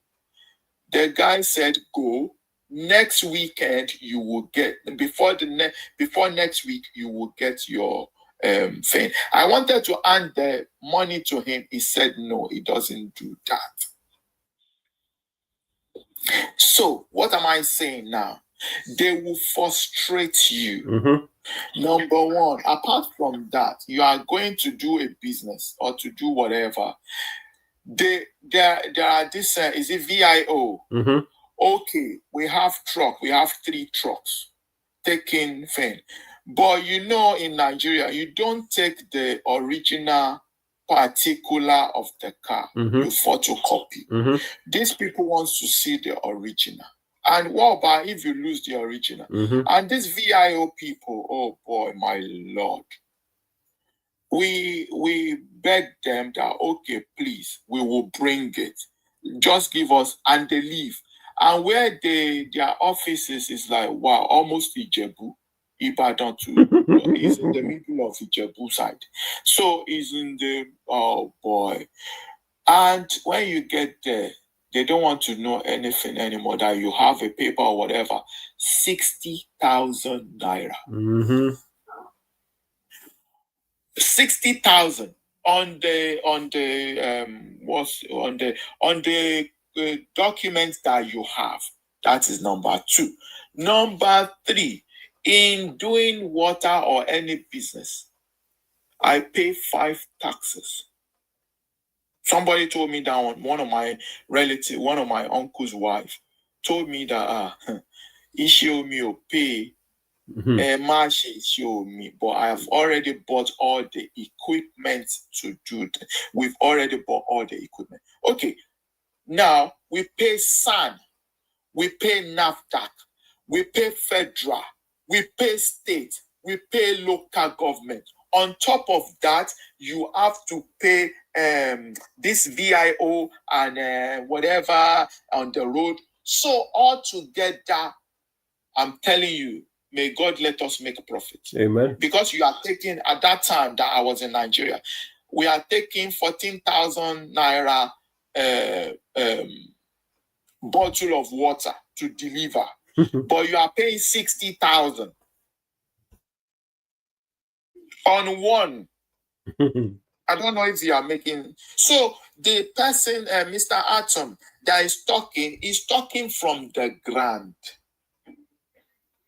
I don't know if you. So if all this is happening, for some driver, they will say, for this not to happen, let us give them something, maybe 5,000. I don't know if you understand. I understand. Okay, somebody is telling me something, which I know is an accurate thing. To become a minister, even to get, there is a particular clothes they wear. 5 billion. 5 billion. You haven't get a nomination yet, though. Just to be in the clique, the clothes. They pay for all these things. So the person that Mr. Atom that is talking, he knows from the ground. We are talking as a philosopher because we are here. This is the way it's supposed to be. Yes, it's true. Okay, you go to the airport, you are bringing your own food stuff that you bought with your money. Somebody put you aside and tell you you have to pay. Right. Sorry, Steve. Can I just stop you there? You see. Thank you. I'm glad that you've, a lot of what you said. Yes, I've heard you, but Steve, you and I, we go way back. We're practically family, right? But at the same time, right now, this is my question to all, like yourself, Atoms man, who say, oh yes, well, it's ingrained in our fabric. This is what we do. Well, if that's the case, right now, this is me, and good thing is, Steve, you and I both read law, so we know what we're talking about here. If that is the case, why do people still get arrested in Nigeria for these crimes? Right? Because like I said, and I've said it more than enough times today, it is a crime. Right? If it is so ingrained in our fabric, it's the norm in Nigeria, because if you don't do it, you're not going to get it. Right? Then why is it that police officers, like, as you know me, Steve, people look at me 10 times and then decide whether they're going to say something or not, because they know that I've got that look about me. I don't take nonsense from no one, and I definitely ain't giving you no money. Right? Now, when I start speaking English and I put police officers in their place, why are they scared? Why don't they stand their ground and say, if you don't pay me, you're not going? Why? Why do I say to them, oh, okay, fine. You know what? I know people too. I'm going to call Major General so-and-so. I'm going to call the Inspector General of Police to find out if for real, this is your culture and this is what you're supposed to do. This is what you're on this check-in point for. Right? If it's so ingrained in our fabric, if it's the norm, as you guys are saying in Nigeria, right? And you're supposed to just do it and don't complain about it because this is how we do, right? Then why is it that police officers are scared when you want to question that? Can I say something? Go on. Sorry. I will tell you 3 stories. I will tell you 2 stories. And it's so funny. Me, I have the same attitude and behavior from here that we don't pay anything. Okay, I will tell you one story of my father. He works in the Federal Ministry of Housing and Environment. He used to. Okay. They take him to Owerri, Imo State. He built over 2,000 or 4,000 local houses. The best houses at that time, 1980.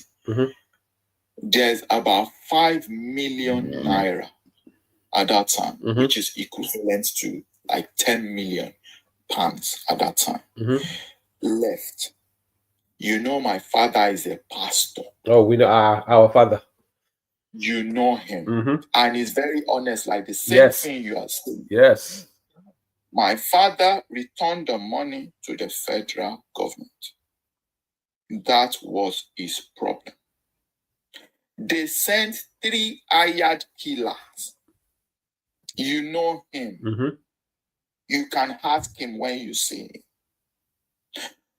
3 hired killers. When they did, he's a prophet. He can see the things. The last one, God told him, if you go to the office today, finish. And God told him the only solution to this problem is take your passport, the same clothes you are wearing, just go and buy a ticket and fly abroad. That is why we are here. One of the things.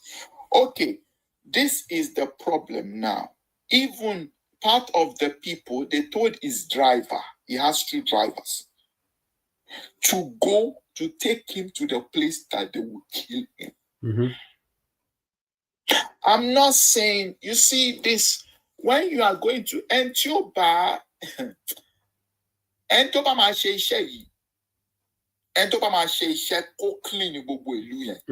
know we are from the same place, but I'm just Mr. Atterman and everybody that they are talking we are saying the right thing.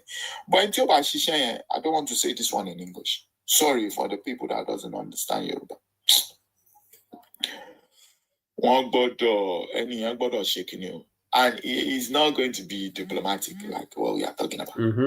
We know. Where we come from, you know where we come from.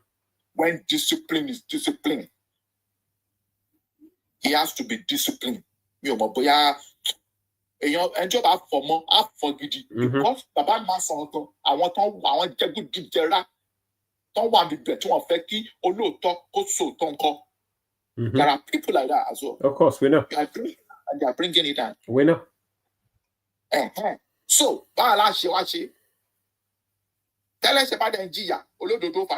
yes. So,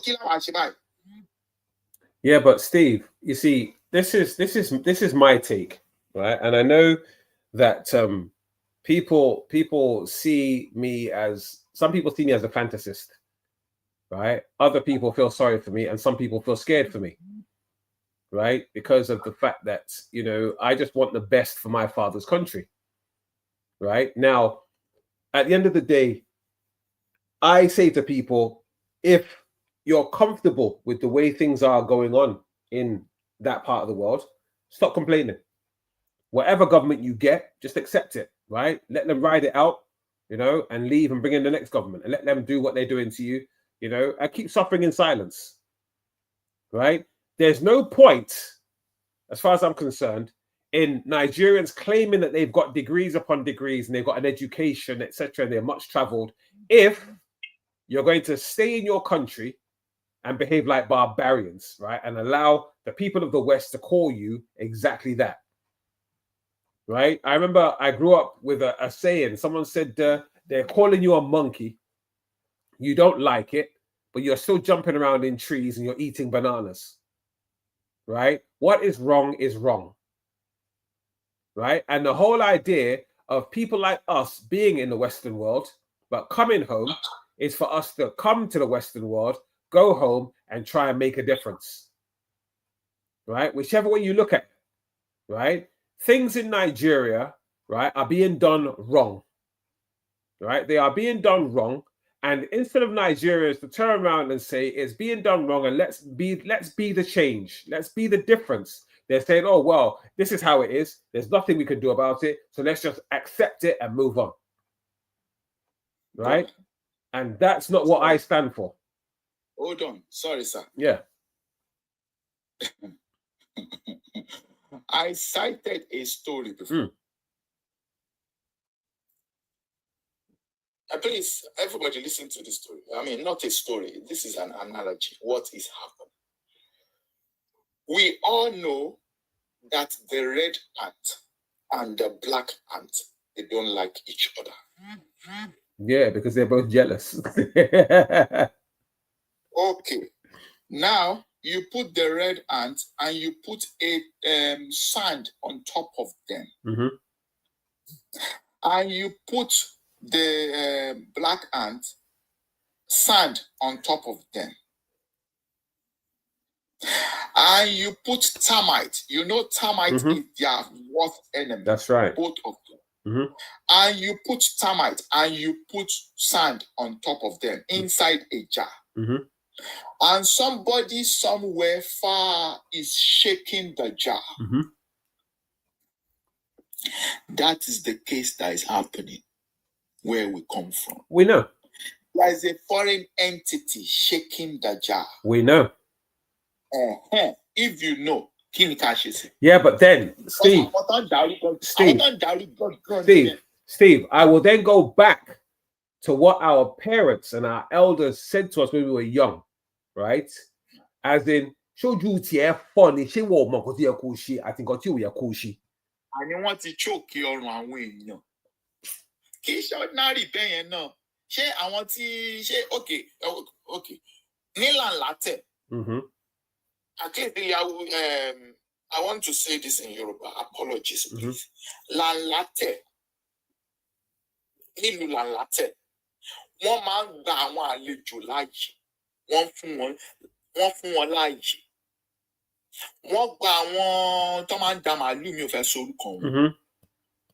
Ipe kan ní kinní àwọn ìyẹn náà wá ń fogun jà wọ́n ní wọ́n lè lọ sóko ibẹ̀ ní farm resources gbogbo kinní wà. Ìsẹ́yìn Làǹlátẹ̀, all these places. That is where they bring the pain.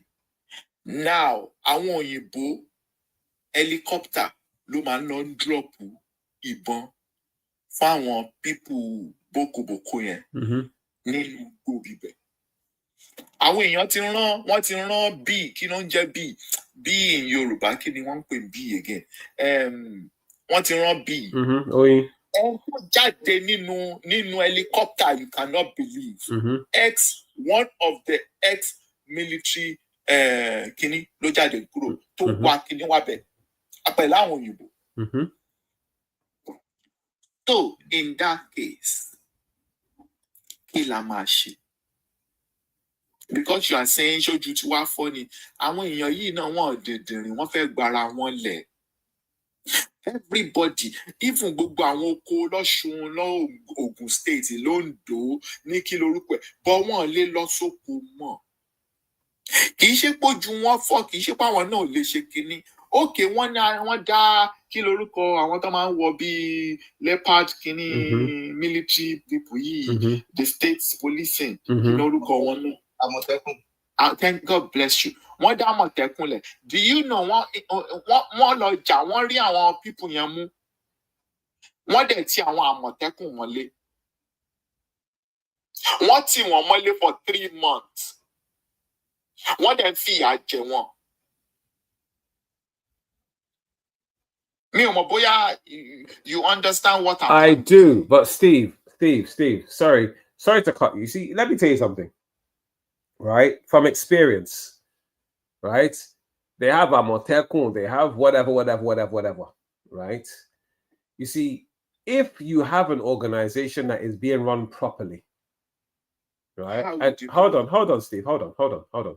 Because you have that experience, right? I know you, right? We both went through it together, right? That's like you saying to me, right, that yeah, you know, you got a security company in the UK, right? And you know, they're all ex-service, right? Properly trained, and then all of a sudden, right, a group of whatever, you know, police officers decided they went to run rampage and they took all of those guys hostage, right? It's never possible. Unless, of course, right, there's a bit of foul play involved. Right? You see, the thing is this, right? I love Nigeria, right? I do, 100%, right? With all my heart. I'm very passionate about Nigeria. Hence the reason why I will not stand to listen to people rubbish and disrespect the country the way that people are doing it, right? And I'll say it again, as I've said it to Atoms Man earlier on, all these excuses for bad practice don't wash, right? Because they say charity begins at home. And this is the reason why in places like the UK and the US, Nigerians are not respected at all because everybody looks on Nigeria as a very corrupt country, right? Now, whether it's your culture or not, right? I have yet to see anyone who steps up forward and says, that armed robber over there is my son and I'm very proud of the work that he does, or I'm very proud of the work that she does. Right? So let's stop this rubbish rhetoric that we're putting forward. Oh yeah, well, you know, it's just the way the country is, that's how we do our thing. Right? How many people, right? If you're so proud of the way you do things in Nigeria, or that's how you do and that's what you're used to, right? How many of you, right, if one of those thieves happened to be related to you and they got caught here, you would go for say, yeah, well, at the end of the day, officer, you have to understand, in our culture in Nigeria, this is how we do things. So therefore, I beg, just leave him alone, let him go. He doesn't know any better. That's how he does. Right? It is a crime. And when you see a crime, call it out for what it is. Right? All this, yes, you know, something happened to me and somebody did this and somebody did that. It's a crime.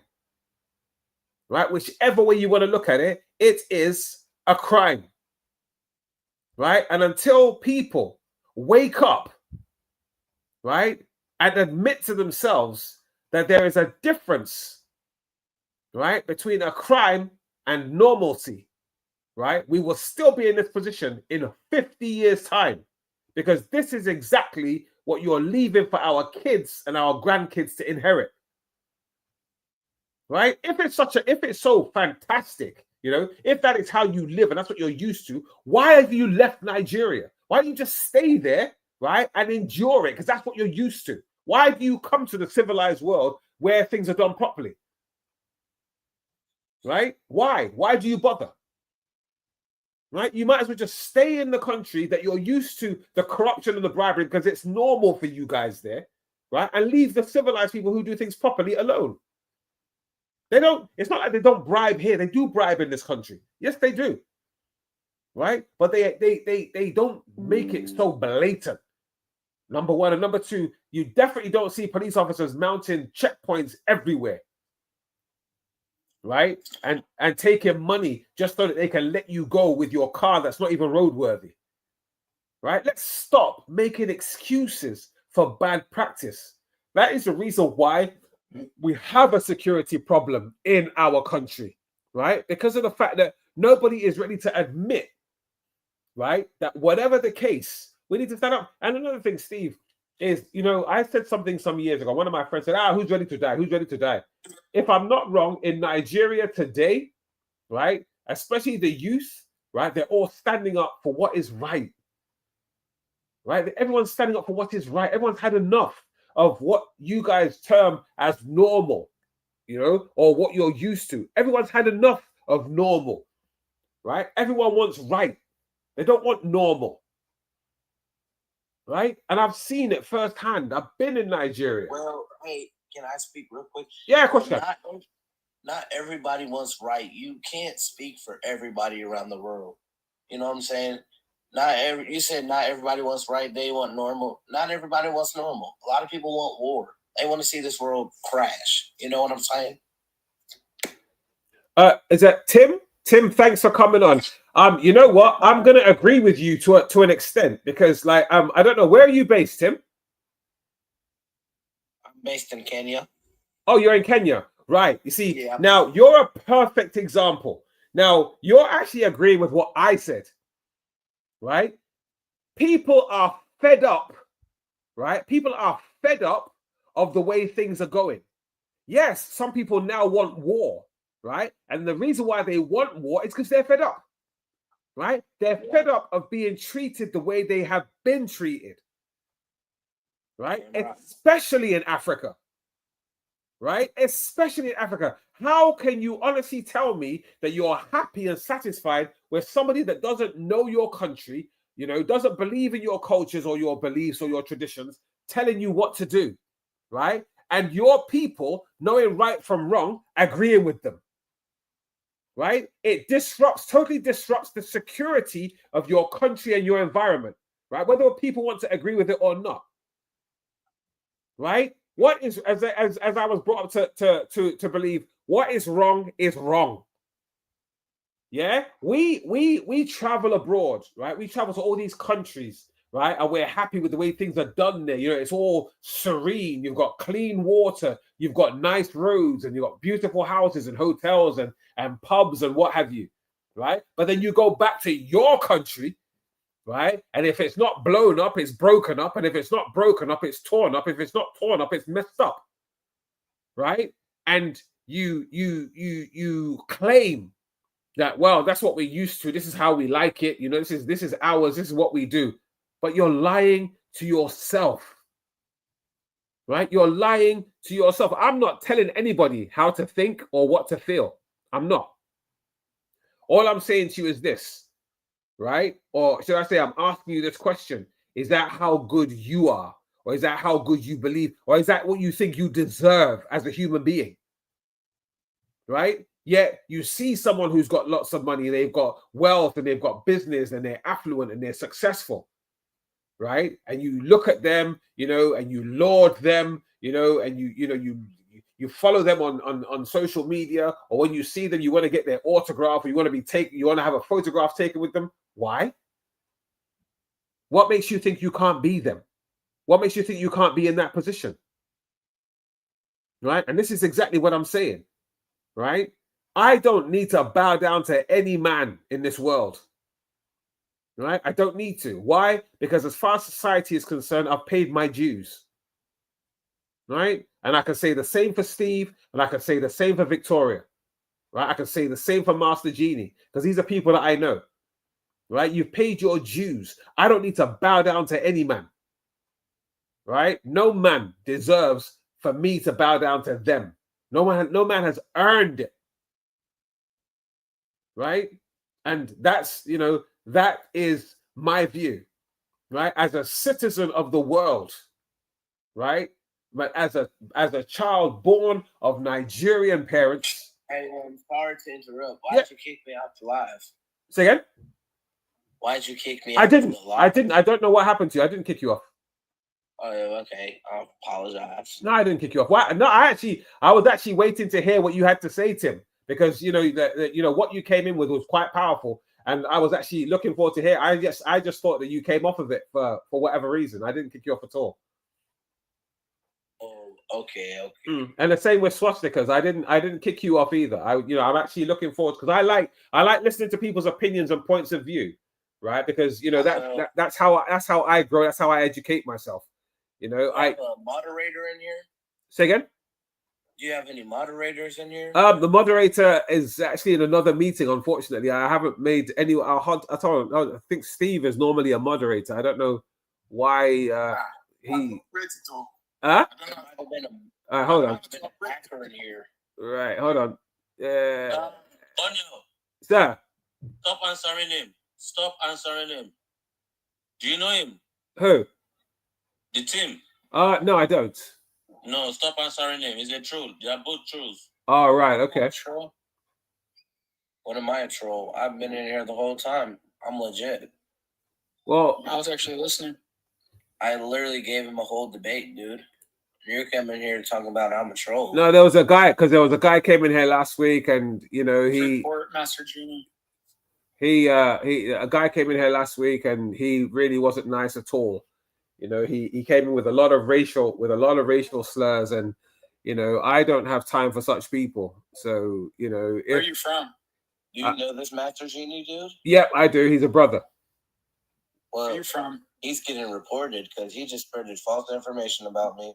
Well, you can't blame him because he was here last week, you know, when all this madness happened, you know, and it wasn't nice at all. It was. Oh no, stop listening to Yeah, I hear you. Oh, really? I'm asking you where you're from because you have like an English accent almost. Yep, that's English. Anyways, continue. So, you know, so as I was saying, you know, if you have a view, you know, I respect people's views, you know, but at the same time, you know, I don't believe that, you know, people should just sit back and accept just because of the fact that it is the status quo. You know, you're allowed to question, you know, things that are going on in this world, and you know, and go on like that. So I apologize to interrupt. I think Maddie wants to get up in here. Who's yeah, sure. Maddie, where you at? Maddie, I think she wants to get up in here. Do you know Maddie? Yeah, she's a friend of mine. Okay. What's up, Maddie? How you doing?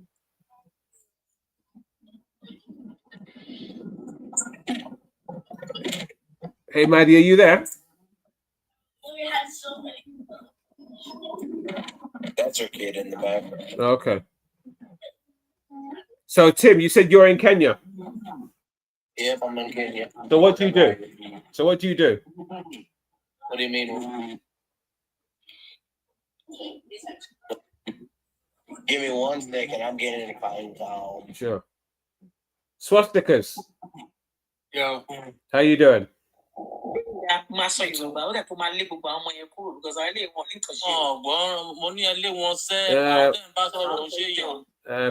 what you're saying. What you're saying is the way a lot of us feel in America about like immigrants. Yeah. Mm-hmm. Anyway. I tell you, don't feel last thing. Don't feel last thing, you know, your crew.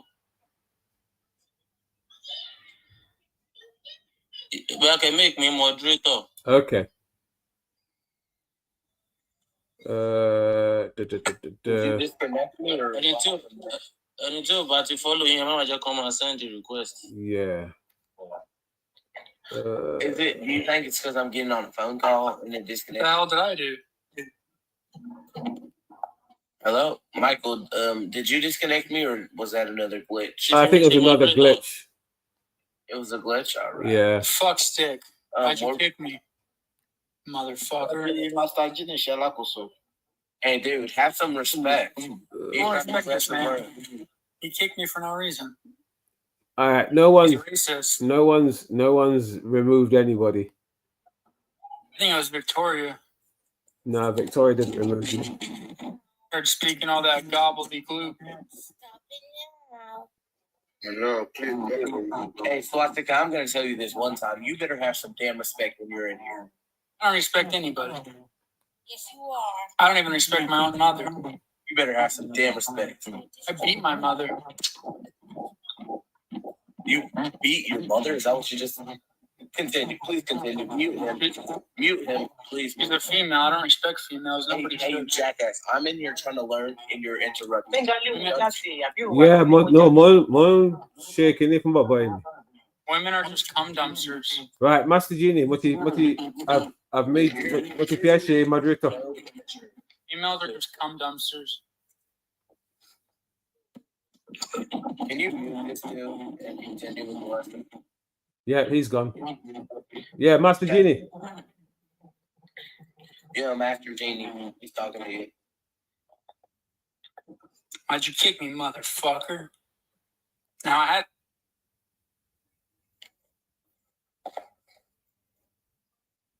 Master Genie. Yes, sir. Oh yeah, Motivity moderator. Did you accidentally kill me? right, give us one more chance. I'll try to behave these monkeys. I'm naked right now. What about you? Oh no, I have socks on. Please continue. This is getting fucking irritating. Master Gini, báwo ni ṣe máa stop our people here from getting in? Èmi ò ti accept wọn kàn wọlé ni. I'm gonna rape you if you kick me one more time. How about that?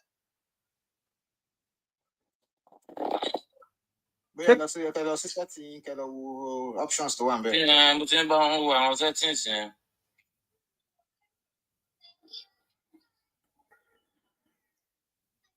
Because you got to share last week, not me.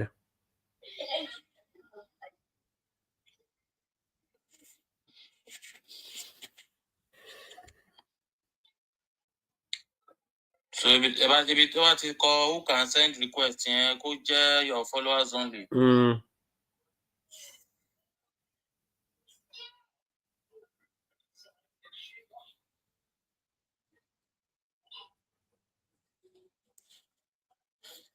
A gbọ́dọ̀ máa ṣọ́ra fún nǹkan tá à ń sọ. Àwọn ṣẹ́rí àwọn ìlú wa. Interest pọ̀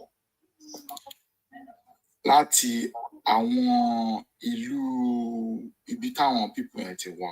Àti kí lorúkọ ẹ̀, a gbọ́dọ̀ máa ṣọ́ra, kì í ṣe òyìnbó la gbọ́dọ̀ máa fi sọ̀rọ̀.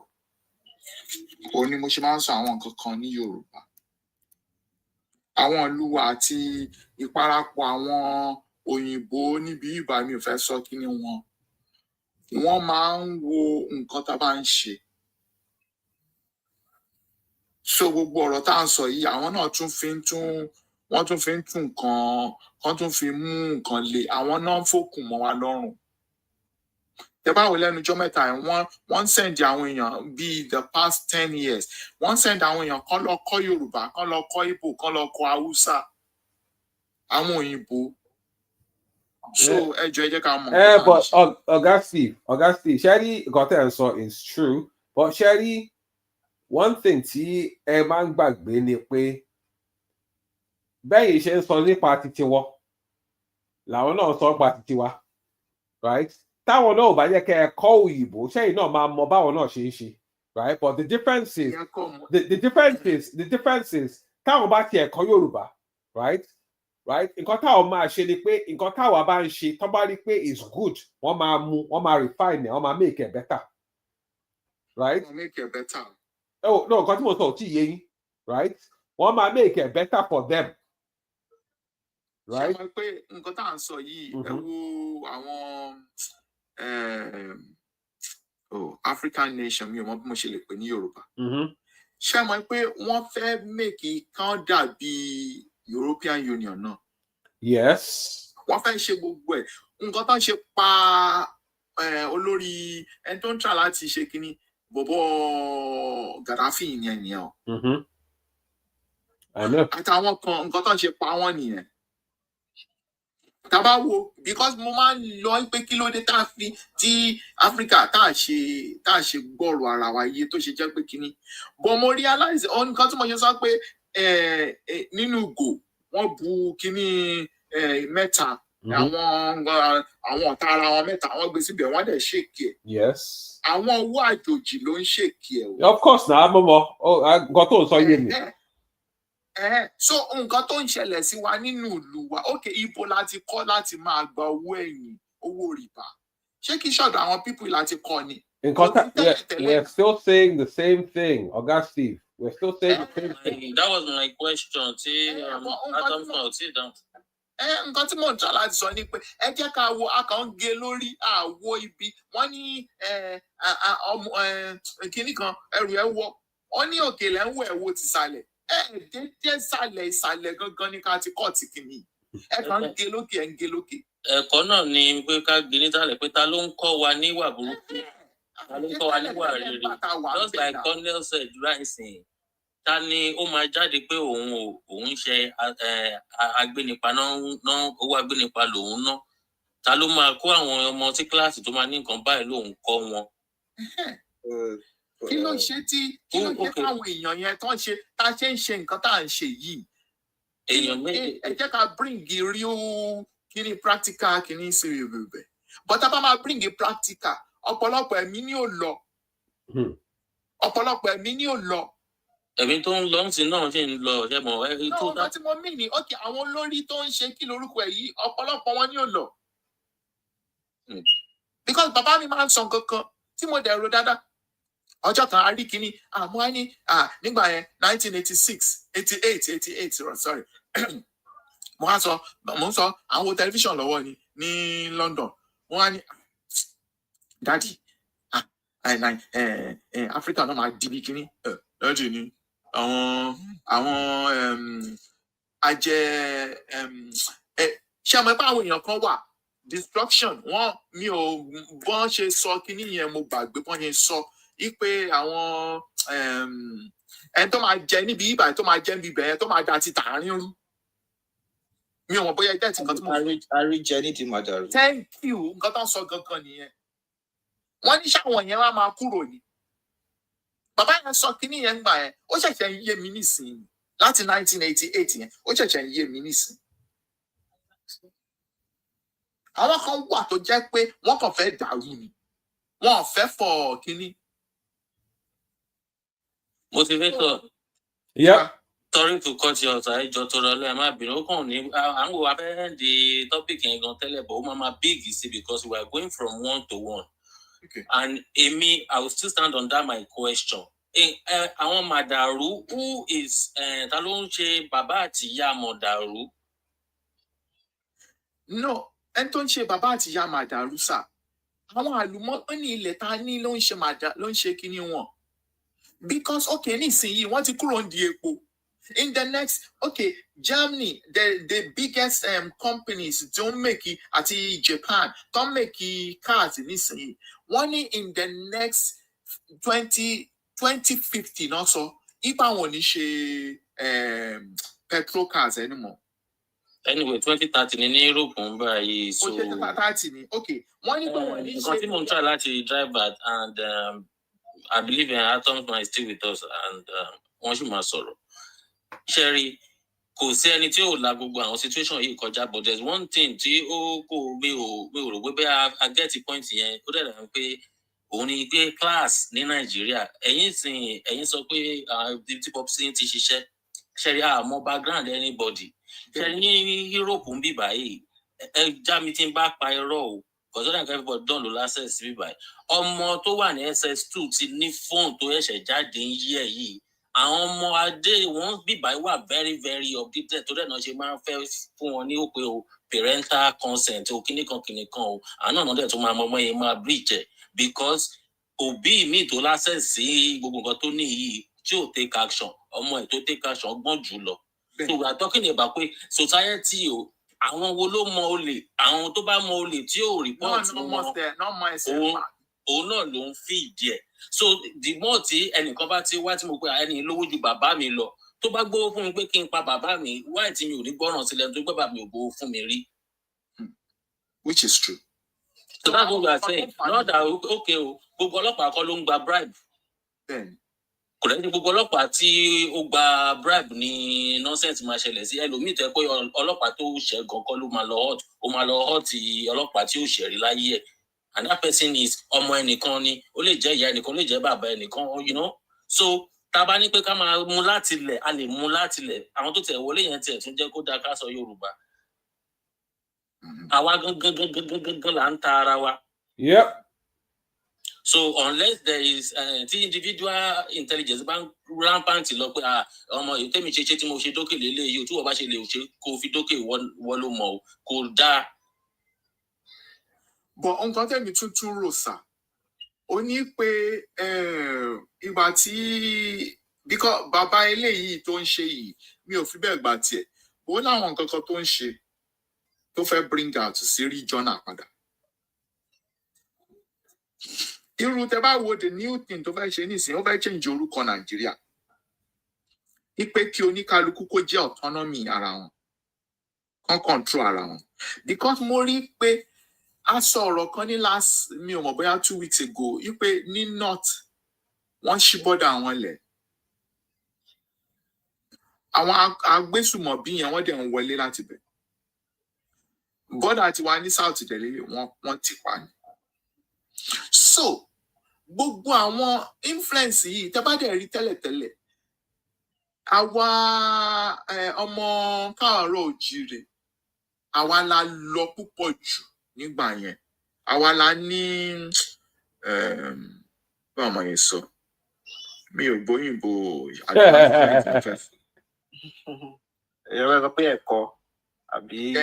advancement mi ò mọ bí màá ṣe sọ Yorùbá yẹn. Ìlọsíwájú tó ṣe jù ń gbà yẹn. Bọ̀ nítorí pé a súnmọ́ àwọn kinní wọ́n fà wá sẹ́yìn padà.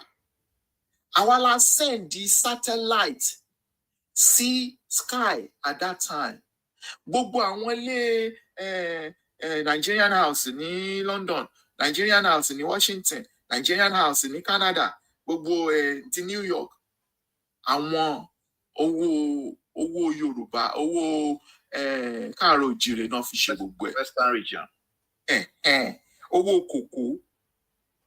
Then mo tún wá gbọ́ story kan lẹ́nu jọ́ mo mọ̀ pé military officer kan ló bà owó jẹ́ láti 1986 ni láti gbà yẹn. Èmi ò wá mọ̀ pé Babangida ló bàjẹ́. Mo ṣẹ̀ṣẹ̀ tún gbọ́ yẹn ni. Wọ́n ní Babangida nítorí selfish ambition títí títẹ̀. Because à ń ṣe gbogbo kinní yẹn ń gbà yẹn. Ìgbà tí ó dé ló bring pé káwọn èèyàn máa bring importation. Àṣà máa